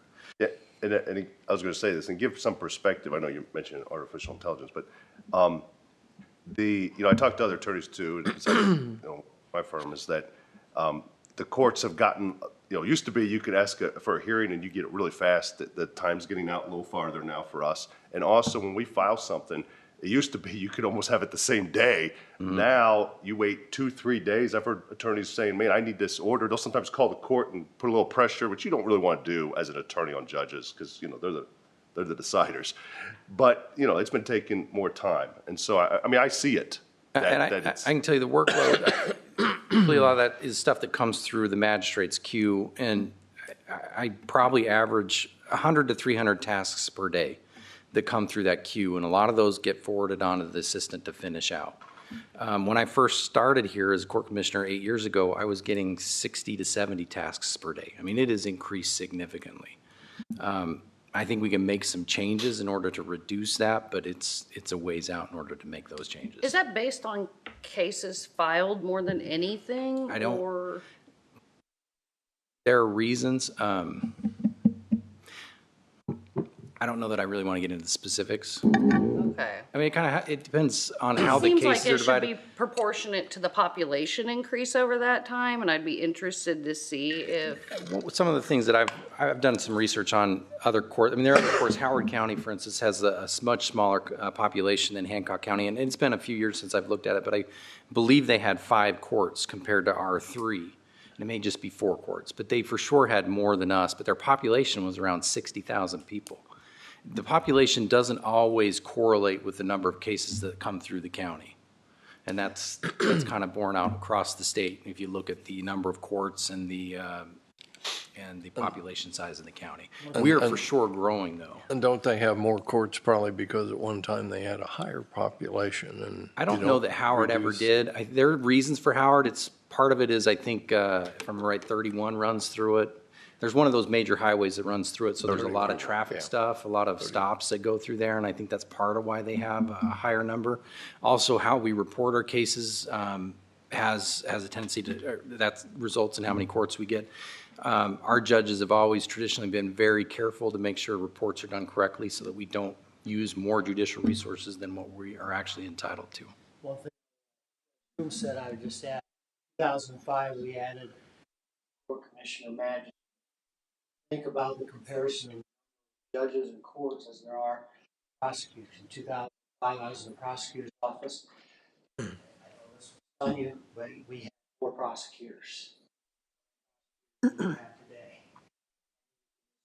Police and other things, so that's another aspect. Proximity to Indianapolis. Getting a lot of spillover, I think. Legal matters. Our judges are just more productive than other places. I'm sure several people would. You are. Hey, Mr. Fiskwood. and Scott, you were suggesting that prior to the $100,000, the judges can mandate under special circumstances? Well, it's our choice first. If we say no and they meet the qualifications, they could then order a mandate. If they order the mandate, then it goes to a special judge, and then it would go to the Supreme Court. So it gets argued, which becomes very litigious and costly both for the judges and. No, it's not. I mean, it'd be better for us to have these conversations now to keep a good a relationship, so that doesn't happen. If we say, hey, we'll do it next year versus this year, maybe they can say, okay, we can make it go one more year. Obviously, there's going to be a lot of changes. I mean, Judge Cody's going to go to sub 2. We got Janet Manship possibly, maybe. Everything's maybe, because, they're not elected all the way. They could still have a challenger. We're going to change sub 1. You're going to add a juvenile magistrate, which will be another judge, will be more work. And so you're going to have more work for the magistrate person. If we could get a juvenile magistrate, if we knew we were having a juvenile magistrate, I don't think this would be as urgent as it is right now. But I don't know. We don't have any response back on the juvenile magistrate. That was my question. We got we need to just prioritize. We're getting requests for the juvenile stuff and for additional juvenile stuff. And this, is there a timing on when one should happen, or is there a correlation, or what's more important? The last we heard was that we were on the line for the juvenile magistrate, but unlikely to have it granted because our numbers aren't quite where they want it. And part of the reasoning behind that is they believe we can get a magistrate and maybe a new court if we move for it with the legislature in 27 or 28. Okay. But that's still a few years away that we have to be able to cover for. Well, 27 would be next year. We could ask. And I don't recall if it's 27 or 28. That's why I just throw those 2 years out. I don't remember which one. There's specific years we're allowed to move forward on under the statute. Yeah. So we can't ask for another court unless we have a courtroom to use. Yeah, we'd have to change the clerk's office and move them. I mean, that is probably the only possibility right now. Yeah. Yeah. It's pretty small. All right. Well, thank you for the Thank you all very information. much. Yeah. Thank you all. Thank Yeah, you. no problem. Thanks for coming. All right, I've been asked to have a short recess. Let's have a recess and return at 10:10. Yes, I agree with you. So 6-minute recess if we can. might Thank too. you.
All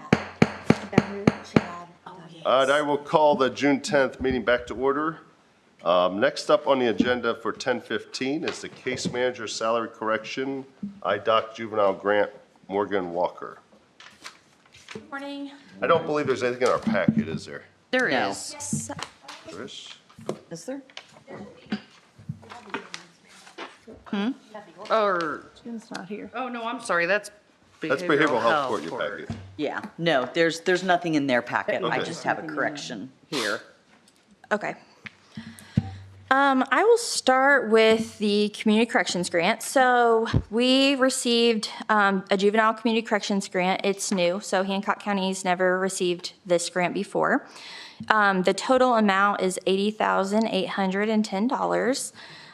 So I'm just asking that total amount be appropriated. The categories within that grant are prevention, diversion, and reentry. So we'll be partnering with schools, juvenile probation, and other community partners to just support our juveniles to be successful and not have future involvement in the justice system. And then, of course, the prevention piece, that's just to support juveniles to not enter the justice system. We've seen our juvenile numbers increase significantly. So On this grant, is this something that you're likely to get every year? Yeah. I know you don't know for sure, but yeah. it is. Okay. Yeah, it's the same as our adult grant that we do get every year. For whatever reason, previous directors just never, they never wrote for this grant. So it was one that I wrote for in my previous role with my previous county, and I received it there. So as our juvenile numbers have increased and we're doing more juvenile work here, it was something that I wanted to explore, and so I wrote it, and we did receive it. So it's something that I plan to write every year. So on the agenda, it just says case manager salary correction. She's just doing the juvenile grant part. There's both of these are part of that. It's a two-part thing that you're It's- here for? Yeah, it's Okay. written on the agenda. Okay. Well, thanks for getting a grant. Good work on that, 80,000. This is, since it needs to be appropriate, I need to have a thumbs up. Yeah. All right, that's good to advertise. All right, you had a second part, which is the case manager salary correction. Yeah, so when I was here, you guys approved the case manager position. At the time, I had told you I wasn't sure the candidate that would apply for that. And so it was listed as a base of 50,000. We ended up getting an applicant that had significant experience who was an internal candidate. And so with that, I'm just asking that it be paid. Mary has the corrected ordinance, but 30.26 hourly, which is in line with our most recent hires who had similar experience. We wouldn't need any more appropriated this year, and it would be paid out of the grant and project income, so it wouldn't add anything else.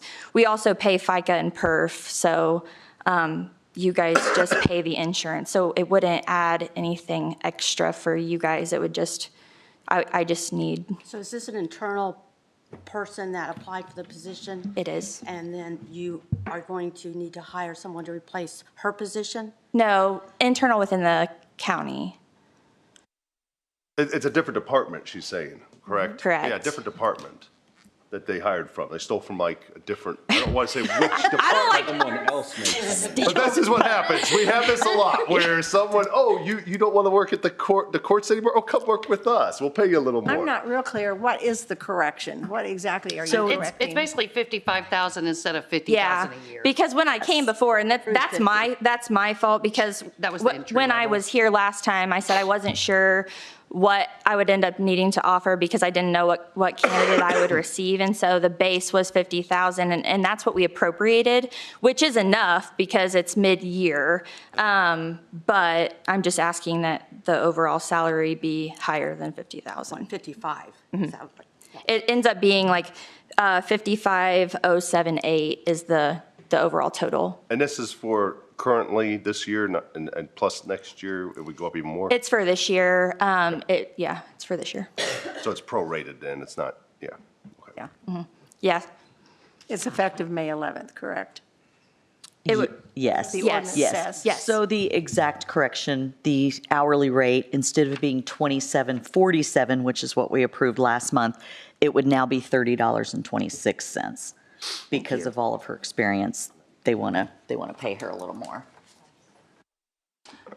Is there a number? Yeah, it's ordinance number 2026-6C. Community Corrections Case Manager, the current amount's $27.47 hourly. The new amount would be $30.26 hourly.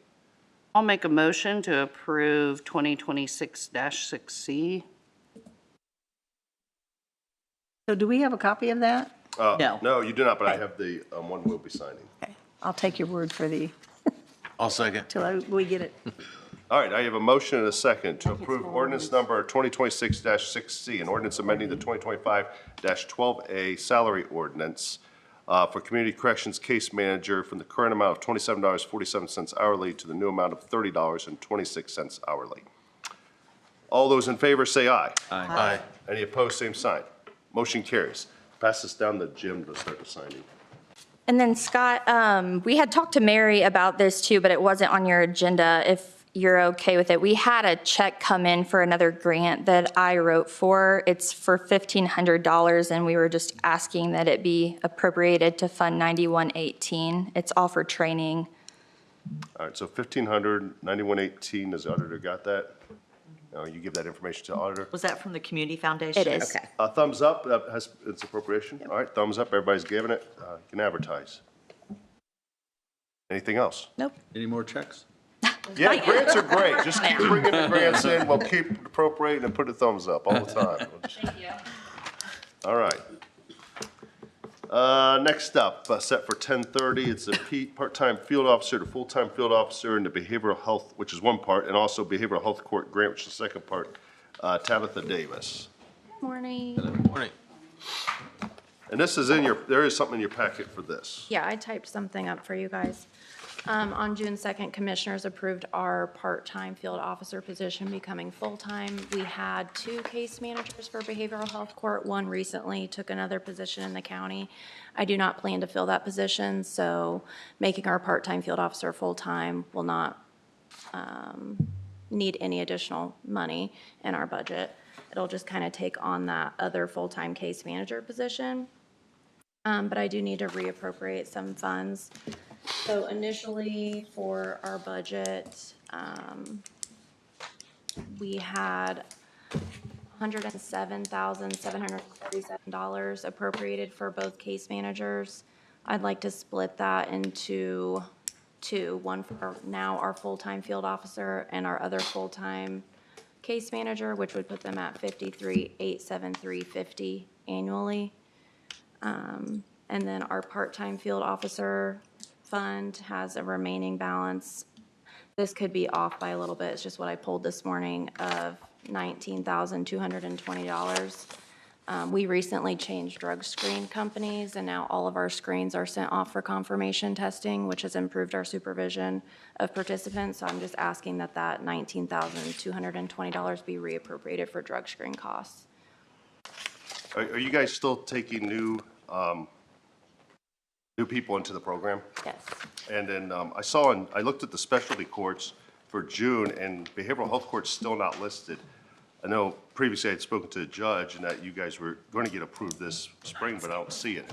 You've not been approved yet, have you? Correct. Do you know why you haven't been approved? Is there anything the council and commissioners can do to help you guys be approved to be a specialty court? I don't think there's anything that you guys can do. I've been in this position since March 2nd, and I come from a probation background, case management background, so I'm just working on implementing contact standards, improving our case management, improving accountability on participant standpoints, such as changing all of our drug screens to send-offs, so that way a toxicology lab is actually telling us what's positive and negative. We're not relying on instant screens. So there have been changes that have been implemented and will continue to be implemented, and hopefully will get us that full certification. So you've not been rejected certification, you're just kind of in wait, or is it like an action plan they give, or? They said they are not certifying us at this time. Not certifying at this time. So the plan is to reapply. You can reapply at any time. But again, I can't correct case management that was done a year ago. Case management is just something that improves as you go. So changes have been implemented, improvements are being made, but it's just not something that happens overnight. And I've spoke with incoming Judge Janet Manship. She plans to continue to run the program. She cares about mental health. We had a Zoom conversation. Her goal is to come in and run the program and to get full certification. And just to be sure I'm clear, so we had the field officer position, it says that there was a new full-time field officer position. And by not filling a full-time case manager position, the new full-time field officer essentially is getting those benefits. Am I understanding that right? Correct. Yeah, we had 2 case managers. We had 1 case manager leave. We've always had the part-time field officer. I'm just making him full-time based on that empty case manager position. I feel like that'll better suit our needs as a department to have a full-time field officer, full-time case manager, and then myself as full-time coordinator. What's the field officer do to go, and why do they need to go from part-time to full-time? What's the extra work? Well, it's already been approved to go full-time by the commissioners, but he does field visits, random field visits, which according to All Rise and best practice standards, it's important that you do random field visits. Right now we have 20 participants, but I want that to grow. So popping in, doing random searches of homes, vehicles, making sure that contraband or prohibited substances are not inside the home or in the possession of any of our participants. We recently switched to, like I said, screens that are being sent off for confirmation. Most of our population is male, so does the mass majority of our urine drug screens because it has to be same sex to do the drug screen. Sometimes we provide transportation through our field officer to treatment facilities. We have a couple people that are inpatient that we could provide transportation back and forth, things of that nature. Are most residents, are most participants Hancock County residents, or is this field officer going all over the state? We have somebody in Richmond, we have people in Indianapolis. It's not all Hancock County. All right, so what's required by us? The reappropriation of the money. So it's a appropriation? So it sounds like you're going to need budget transfers for the money to move into different lines. But we're going to need a salary ordinance amendment, removing a case manager position, and then taking the field officer from part-time to full-time. So we can do the budget transfer now. Well, and I think the budget transfer is all going to be within personal services, so it We will don't just even need have to act. department head approval. we don't It will even not have to need act. council approval for But we're that. not increasing the number of full-time people. No. It's a switch. No. Okay, switcheroo. Yeah, she'll be removing one full-time Okay. and then replacing it with a different full-time. Different person. Okay. So the only thing I think we're really going to need is a salary amendment created that you'll need to approve. But that will need to be typed up. You'll need to draft it and bring it to the July meeting? Yes, I can do that. Okay. And then the budget transfer to move money from part-time to drug screens. Oh, is that will need a That'll motion. need, yeah. Yeah. Was that a motion, Keely? Make the motion again, because I didn't. Yes, I'll make a motion. Well, it says approximately 19 to 20,000. Do I need a specific number of what is, or just, is it the full balance? Is it Whatever the remaining balance is, I Okay. would just ask that it be reappropriated for drug screening costs. And that is for immediate or for 2027? Okay.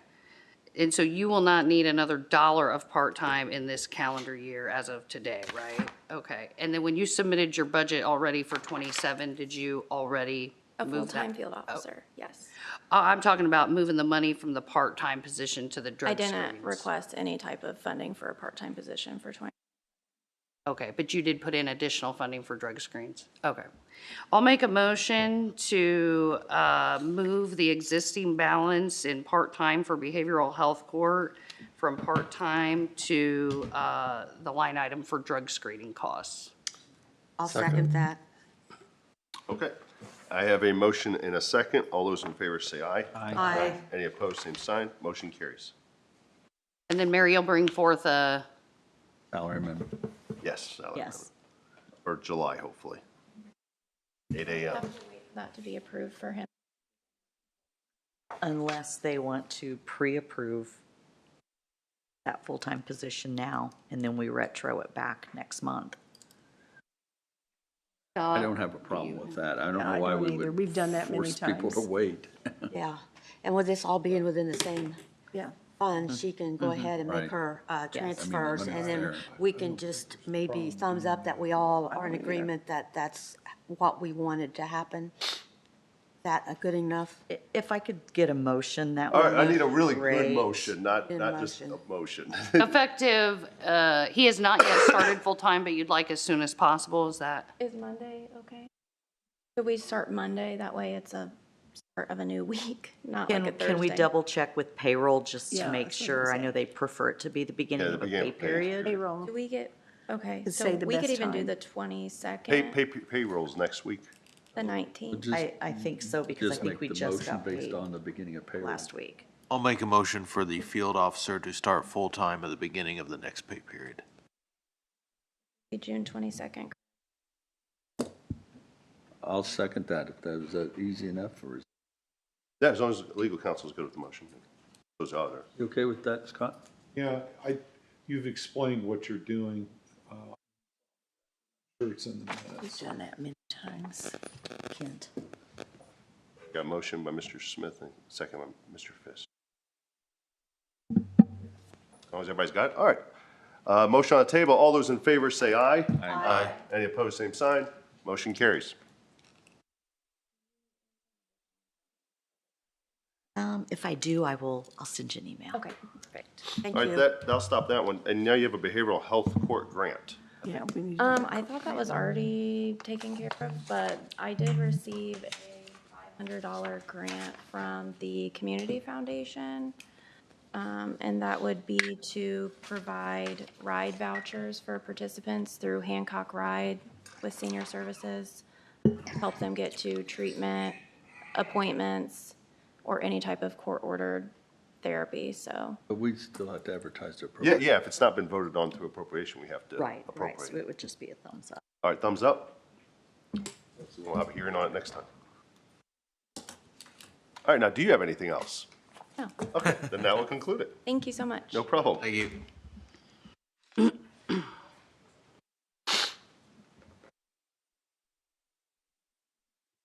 All Way right. ahead of schedule. Wait, I know, I'm What's just, up with I think I'm getting too, I think like the paper's gonna write an article about how well I run meetings. The efficiency's mind blowing. The efficiency, that's all I get done. He may not vote like everybody likes, but at least he's efficient and get things done. It's done. I mean, would it be okay for us to have our discussion, our own discussion? Yeah, I mean, prior to the we public? can have our discussion, and since I did, although public comment's not set for a specific time necessarily, I mean, it'd be nicer if we do keep it close to 11, just in case someone shows up at 11. Yeah. Yeah. But if people are already here, then they can speak also if they want to, when we're ready for that. But if we'd like to do our discussion first, that'd be fine. People had something really urgent to say. We're talking about the scales of success. Yeah, it's in your packets, the Scales of Success Abatement, which was presented to us a week ago. Yeah, he still did, they did not fill in whether or not this abatement application is specific to real estate or personal property or both, so that needs to be defined on the application still. And the terms of the abatement schedule was not specified, so those are the two things that we need to hone in on as to what we're going to be talking about and voting on is this just real or real and personal, and what are the schedules that they're requesting? I thought that application, there was two places. One of them, both were blank, like boxes. But then further down, I thought they did put real and personal, that they were asking for both. But then I thought the application was only on the real and that the personal was gonna come later. Yeah, well, I don't know. question 7 and 8 Wasn't say on they're asking for both real and personal property. So you're saying that the application is for both? And then they did put in section 2 on the project questionnaire that they were asking for 10 years real property, 190, 80, so on. and 5 years on personal, 180, 60, 40, 20. But the personal property application was not yet But I mean, filed. there's no box or anything there. No, and I've Just for cleaned that up a information. little bit and sent that on to the auditor's office to redisperse that to HEDC and to Nicole so that it's a little cleaner on what that part of the application is supposed to say, so it's easier to There ought follow. to be a box if you. Yeah. I mean, if I that's- was reading that, that's I'd been say cleaned that's up. what we're offering, and so they took us up on it. Yeah. My, I am still adverse today on large speculative warehouse abatements. My opinion on that hasn't really changed. And assisting that opinion is the fact that we have some still available. But this is a building that is so small. There aren't buildings that size out there. It is owner occupied. It is a real life business owner with a real life operating business, bringing real jobs. So I don't feel negatively about the scales of success requests like I do so many other requests. I am negotiable on the terms of it. Of course, they asked for 10 years as a standard. I would certainly entertain something shorter. But generally speaking, I know many times we said, well, we wish owner occupied. We wish this wasn't speculative. We wish we knew how many jobs, what about the little guy? And I feel like scales of success is the little guy that we said that we wanted to attract. I concur with what you said about the large specs versus this is so much better. I would say I'm not negotiable. I think we ought to grant the 10-year. The tax abatement means more for the smaller people than it does the bigger people. And if we were going to negotiate something less for somebody, it would be somebody that had a lot more money. Right. A lot more profit and a lot more, you know what I mean? But this, I say you're kind of making it harder for them to survive. If anything, it is a shock for them to even move out here, and I think it fits all of our traffic needs. It fits so many boxes. It fits so many boxes right now. I'd hate to see us jeopardize it. And it looks like this also includes the management of the company. Yes. Yeah, Salaries, so. Right. I think the building, they were supposed to provide us with a better schematic of what the building truly looks like. If we recall, the one that's attached here is not the best as to see what the structure's really going to look like when it's finished. But I like the idea of the size. I like that it seems to fit in with what's already there, which is going to be a smaller area of businesses that aren't your large-scale warehouse types. And I don't know if this building doesn't go on there, what else that piece of ground will ever be used for. Yeah. Or it could be, we've had worse things proposed for that ground, And so. if they don't require or ask for an abatement, then the control's gone completely. Right, Other we than- could do other than something we don't planning. want, and we don't have any control of it. Exactly. Yeah. Well, and to Ken's point, I would be negotiable on something lesser in terms of years. But, in all fairness, they are asking for what we gave the Yeah. big guys years ago. But- And so why do they qualify for less than Right. the spec profiteer? And the only thing, and I said it to the lady and talked when she was up here about the personal property, because we generally don't abate very small personal property scenarios. Yeah. And she said that's not the force of her. That's not the problem for her. Well, the resolution that's contained in the packet, which I think Mr. Bacon can review for all of us, I think it just talks about the real property 10-year abatement. I don't see anything about. She didn't file yet on personal. I don't think they Okay, so- know yeah, exactly. there's a- Anything either. And of course, you gotta also remember, there's also, we'll be doing a public hearing in the future regarding this, although I was gonna do it, give it some Right. time today, just in case before we start voting, but. Yeah. On the other hand, $2.5 million in personal property is not small. I mean, it's small compared with Well, Walmart. after you beat it down But with the in- percentages, In the it's next to history of the nothing. companies that we've abated, 2.5 million is not that small.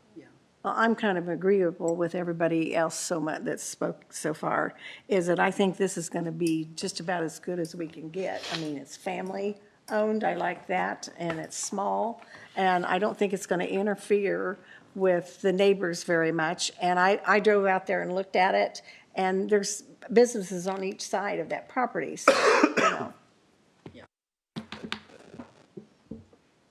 Well, but, you know, Jim, we did on most of the small item companies that came in, though, we intentionally didn't do the personal property because of the school system.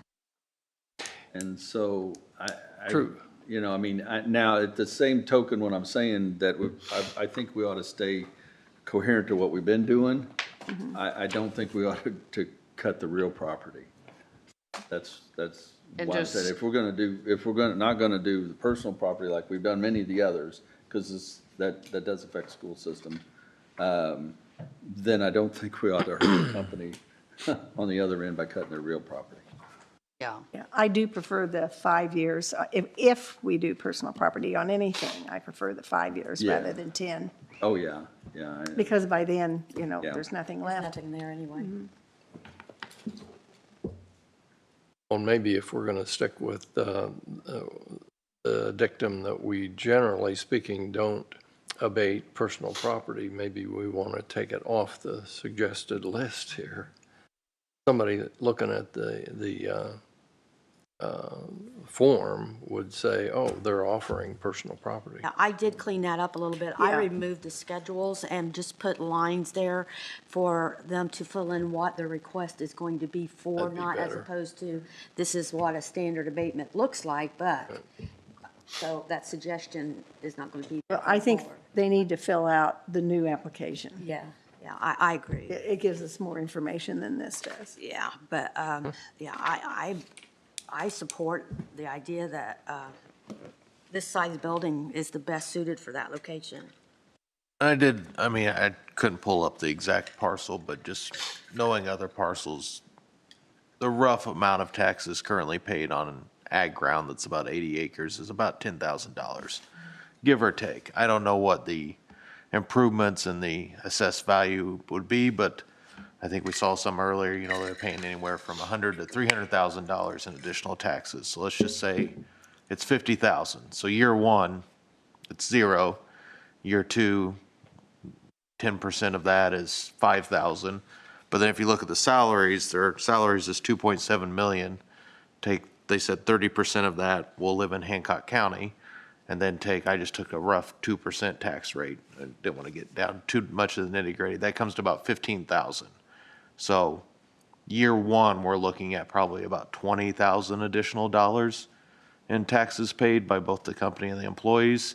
And then, you know, if we do a 10-year payment halfway through, that's about $25,000. So we're looking at additional $35,000. And then if they expand, but probably after year 10, my rough math, very rough, is probably about additional $50,000 that the different entities would see. You know, I don't have the breakdown right in front of me. I just did some quick mental math, but Well, the estimated assessed value should be similar to what they're estimating the project value is on the improvement, because that's the best base for the assessor to go by is cost when they're brand new.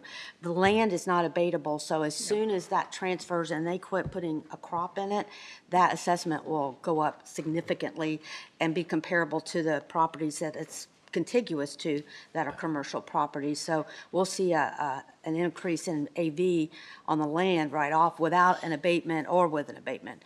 And then the abatement will be calculated on, I think, roughly $5 million. yeah, and that's where the question I've heard is when these come forward, what is the local impact? And so that's my back of the napkin. What would the local impact be? So I assume then, again, this is still across from a subdivision that's been a hang-up for us a few times before, that they have worked with, I assume it'd be planning or the commissioners as to ingress, egress, traffic flow, just anything they can do to make it a little, yeah, all of that will be met as specified before they move forward. I think the only thing is they're wanting to move in April or May of next year, maybe it was June, but going through all those conversations and the planning and breaking, I'll give them major props if they're operating in May or June of next year. But that's not for us to decide, but that will take some time to do that due diligence. Can we go ahead and do a declaratory? Declaratory? Well, I was gonna do the public comment, and then I'll take the motions after that. If there is a public comment, I'll do it. The very first thing we have to do is introduce it, so there's really no, other than introducing it, there's no final decisions. Yeah. And then we probably need to set a date when we're gonna have the real public hearing. Real public hearing. Yeah. I don't think I have a clean Well, copy. did we had the declaratory in the packet last week, right? But not, I thought, was the declaratory in the packet? It's a resolution. It's a resolution in the We packet. do. I'll need to print off a clean copy of it. Okay. So she can, well, Oh, it is, yeah, it's in here. yeah, it's in there. Yeah, it's in there. Okay, so what I'll do is there anyone here that would like to make a public comment regarding this abatement request? And they also will have an opportunity at the hearing. Oh, yes, we have a special hearing where we have to give a public hearing. I just wanted to see if there was anybody decided to be here and wanted to make a statement. You want to make a statement? Come on. She has a comment to make our job better, I guess. Awesome. To do better. Thank you. First I'll go off the Everything clock, I've and then got I'll from make you it. is Oh, she can make a comment on the clock. Yes. Doesn't matter. Mary's position. You know, if she has a way to make us do the job, do our part better for the CF1s and all that, Well, they change. Okay. All right, I don't have anything for public comment then. So was that a motion? What resolution number is it? Resolution number will be 2026-6-3. And what date is the public hearing going to be set for? That's a blank item. Oh, yeah, I think we'll have It'll have to to be do it. August. I feel like August would be Yes, it'll have to be the August. safest unless you want to try to have it at 8:15. No, we already have. July a and- public. Is the June 30th meeting not timeline-wise? No, well, you have to have, you have to have 10 days. We have to have 10 days in the paper. So what's And they'll actually have to advertise it. It's not our responsibility to More than advertise 10 it. days from right So if now. Brian could get it advertised, we could do that June Okay, 30th. well, we can tell them they could do June 30th. We already have another abatement presentation, tax abatement presentation is going to be made June 30th. I know me and- Okay. I know we Do we have the application yet? I believe so. That's the- Oh, yes, we have the Yeah, application. yeah, we have it. Yeah. And I think it's been mailed out to everybody. Who is, I don't remember. Ambrose. Ambrose. It's a spec warehouse, Oh, there it is. And it was emailed to us? 0 salaries, 0 employees. Was it, how many square feet? 700? I believe it was. Nicole, do you have that information? It was emailed. The application was emailed. Everyone should have it. Yeah, I'll look for them. So Yeah. I will introduce resolution 2026-6-3. I'll second it. And is that set for June 30th, 2026 at, say, 6 PM? That sounds good. Okay. Yeah, I think that would be safe. Okay. That's a joint meeting. I'll call for the question. Okay, so I've got a motion and a second for the resolution number 2026-6-3. Everything filled out. Okay, all those in favor, please state aye. Aye. All those opposed, same sign, aye. So that will be 6-1 in favor. Who is the no? Oh, that'd be Scott, me. Thank you. I'd rather see it for be 3-year than 10-year. That's just my preference. Well, and we want to be sure on this one too. Ambrose filled out the old application, and we want to make sure that they fill out a new one. It has just a lot And the more new one's information been, for us. the new one's been made available to HEDC and the auditor's Okay. office. Can Either one. the auditor's office contact them, Ambrose, and let them know they need to fill out the new version? Oh, you can come on up. We've already done it. You will be approved 6-1 for the real property abatement for 10 years. No, it's for the hearing. For the hearing, which will be set June 30th. June At 30th. 6 PM. Oh, I just put it. Well, bring the pictures. You can bring the pictures and give it to them. Okay. Okay, so I can. Save them for the 30th. She just walked past. But let's go ahead and clarify while you're here, Brian. I do have a couple of things that you do need, but go ahead. You better not, you could lose it, you know. That's just one of those moments. As an attorney, you just go, thank you very much. Here's your pictures. Have a good day. It's a good time for you to not have to wait until August. There's a June 30th joint meeting with the commissioners where they've agreed to put the confirming resolution on the agenda. But Mary says you need to advertise. He knows. Yeah, absolutely. Okay. He has 10, and he knows he's got to get published before 10 days. He knows that. He knows the paper only runs twice. He knows it's a problem. Well, real quick, because I brought the copies you want. I have 2 copies of confirming resolution, copies of the safety benefits. But the important thing that I have is Ms. Louder pointed out to me that our application had one digit error in the parcel number. And so what I have, if you want to see, is I have, this is a little difficult to do because it's PDF. I have what we have lately corrected the project questionnaire, and we have corrected that parcel. Should be a 0. So I will tender this to you. Brian, so what is going through the system right now, of course, it's an introductory resolution was passed to do the hearing on the 30th, but the motion was for the standard 10-year real abatement, not the personal. No, we're withdrawing personal property. Okay, all right, so that was what was being funneled through. Well, I will take my victory and get out of town. But if you have pictures, they might. She's out there too. Maybe it's updated? Yeah, so she came all the way. Yeah, Please came let all her the way. feel Oh, free look, to. she's even got, we want to see. You wanted to see the Yeah. pictures. Yeah. Oh, it's I'd like to the see correction of the it. personal number. Okay. I want to see the Probably don't front. want to hear about it. Do you want a copy? I do, but Oh, yes, we do. They're going to have to fill in it. Oh, no. break out. Yeah, yeah, I'd still like to see With the me, building. Mr. House, you got to be here early. You said what, 12, 11, I know, 15? but I'm quick. Let me pass these out. These are pictures I actually took this morning. Now, I'm not sure. This is the property to the west. I'm not exactly sure what it is, but it's clearly some sort of storage. This is Blue Tank. Blue Tank is still under construction. Okay.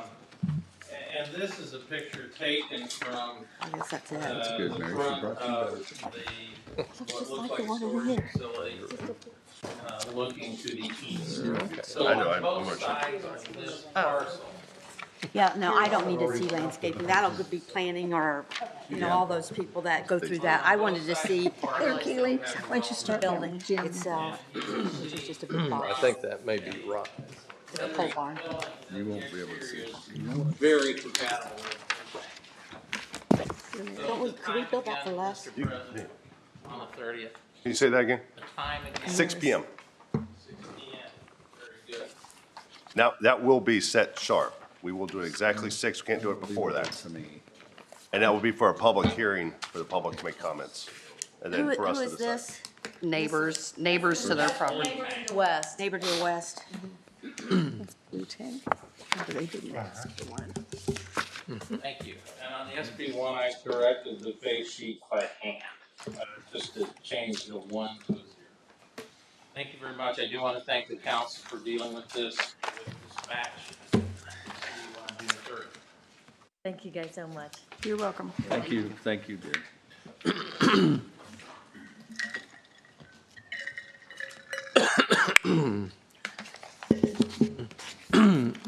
Mary, in the hearing we're going to have in July, that starts at 8 o'clock. Could you keep a little time before you schedule someone, just so we can kind of get ourselves together, 5 minutes, 10 minutes? The only thing I have scheduled right now is Lisa Lee for the public hearing of the GO bonds, At what time?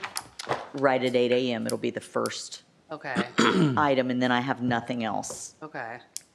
Well, we have several of the other, thumbs up. Well, if we go ahead and do the rest of those public hearings, we'll have all of those. Okay. Jim and I were thinking, since we are not going to be convened here again prior to kicking off this entire day of budgets, we're gonna get together probably next week after we've both individually gone through the book and just look for any discrepancies, anything that jumps out as needing discussion. And so we were just hoping to have a few minutes before department heads start coming in to kind of point out anything that jumped out. You will have June 30th as well. Yeah, we have June 30th. Is that already pretty That's the full? joint meeting. That's the joint meeting. I'd have to double check with Sarah. I'm not Okay, sure. I figured that had a lot already in there. But I'm sure she could carve out some It's got quite a time. bit, but we can also we'll just put it right now at 8:25 for council discussion. Or I could just make 8:15 to Or whatever 8:30. time, yeah, but just in case there's something else. Okay. I don't know. 8:15. Yeah, what was the big, Is this CCD?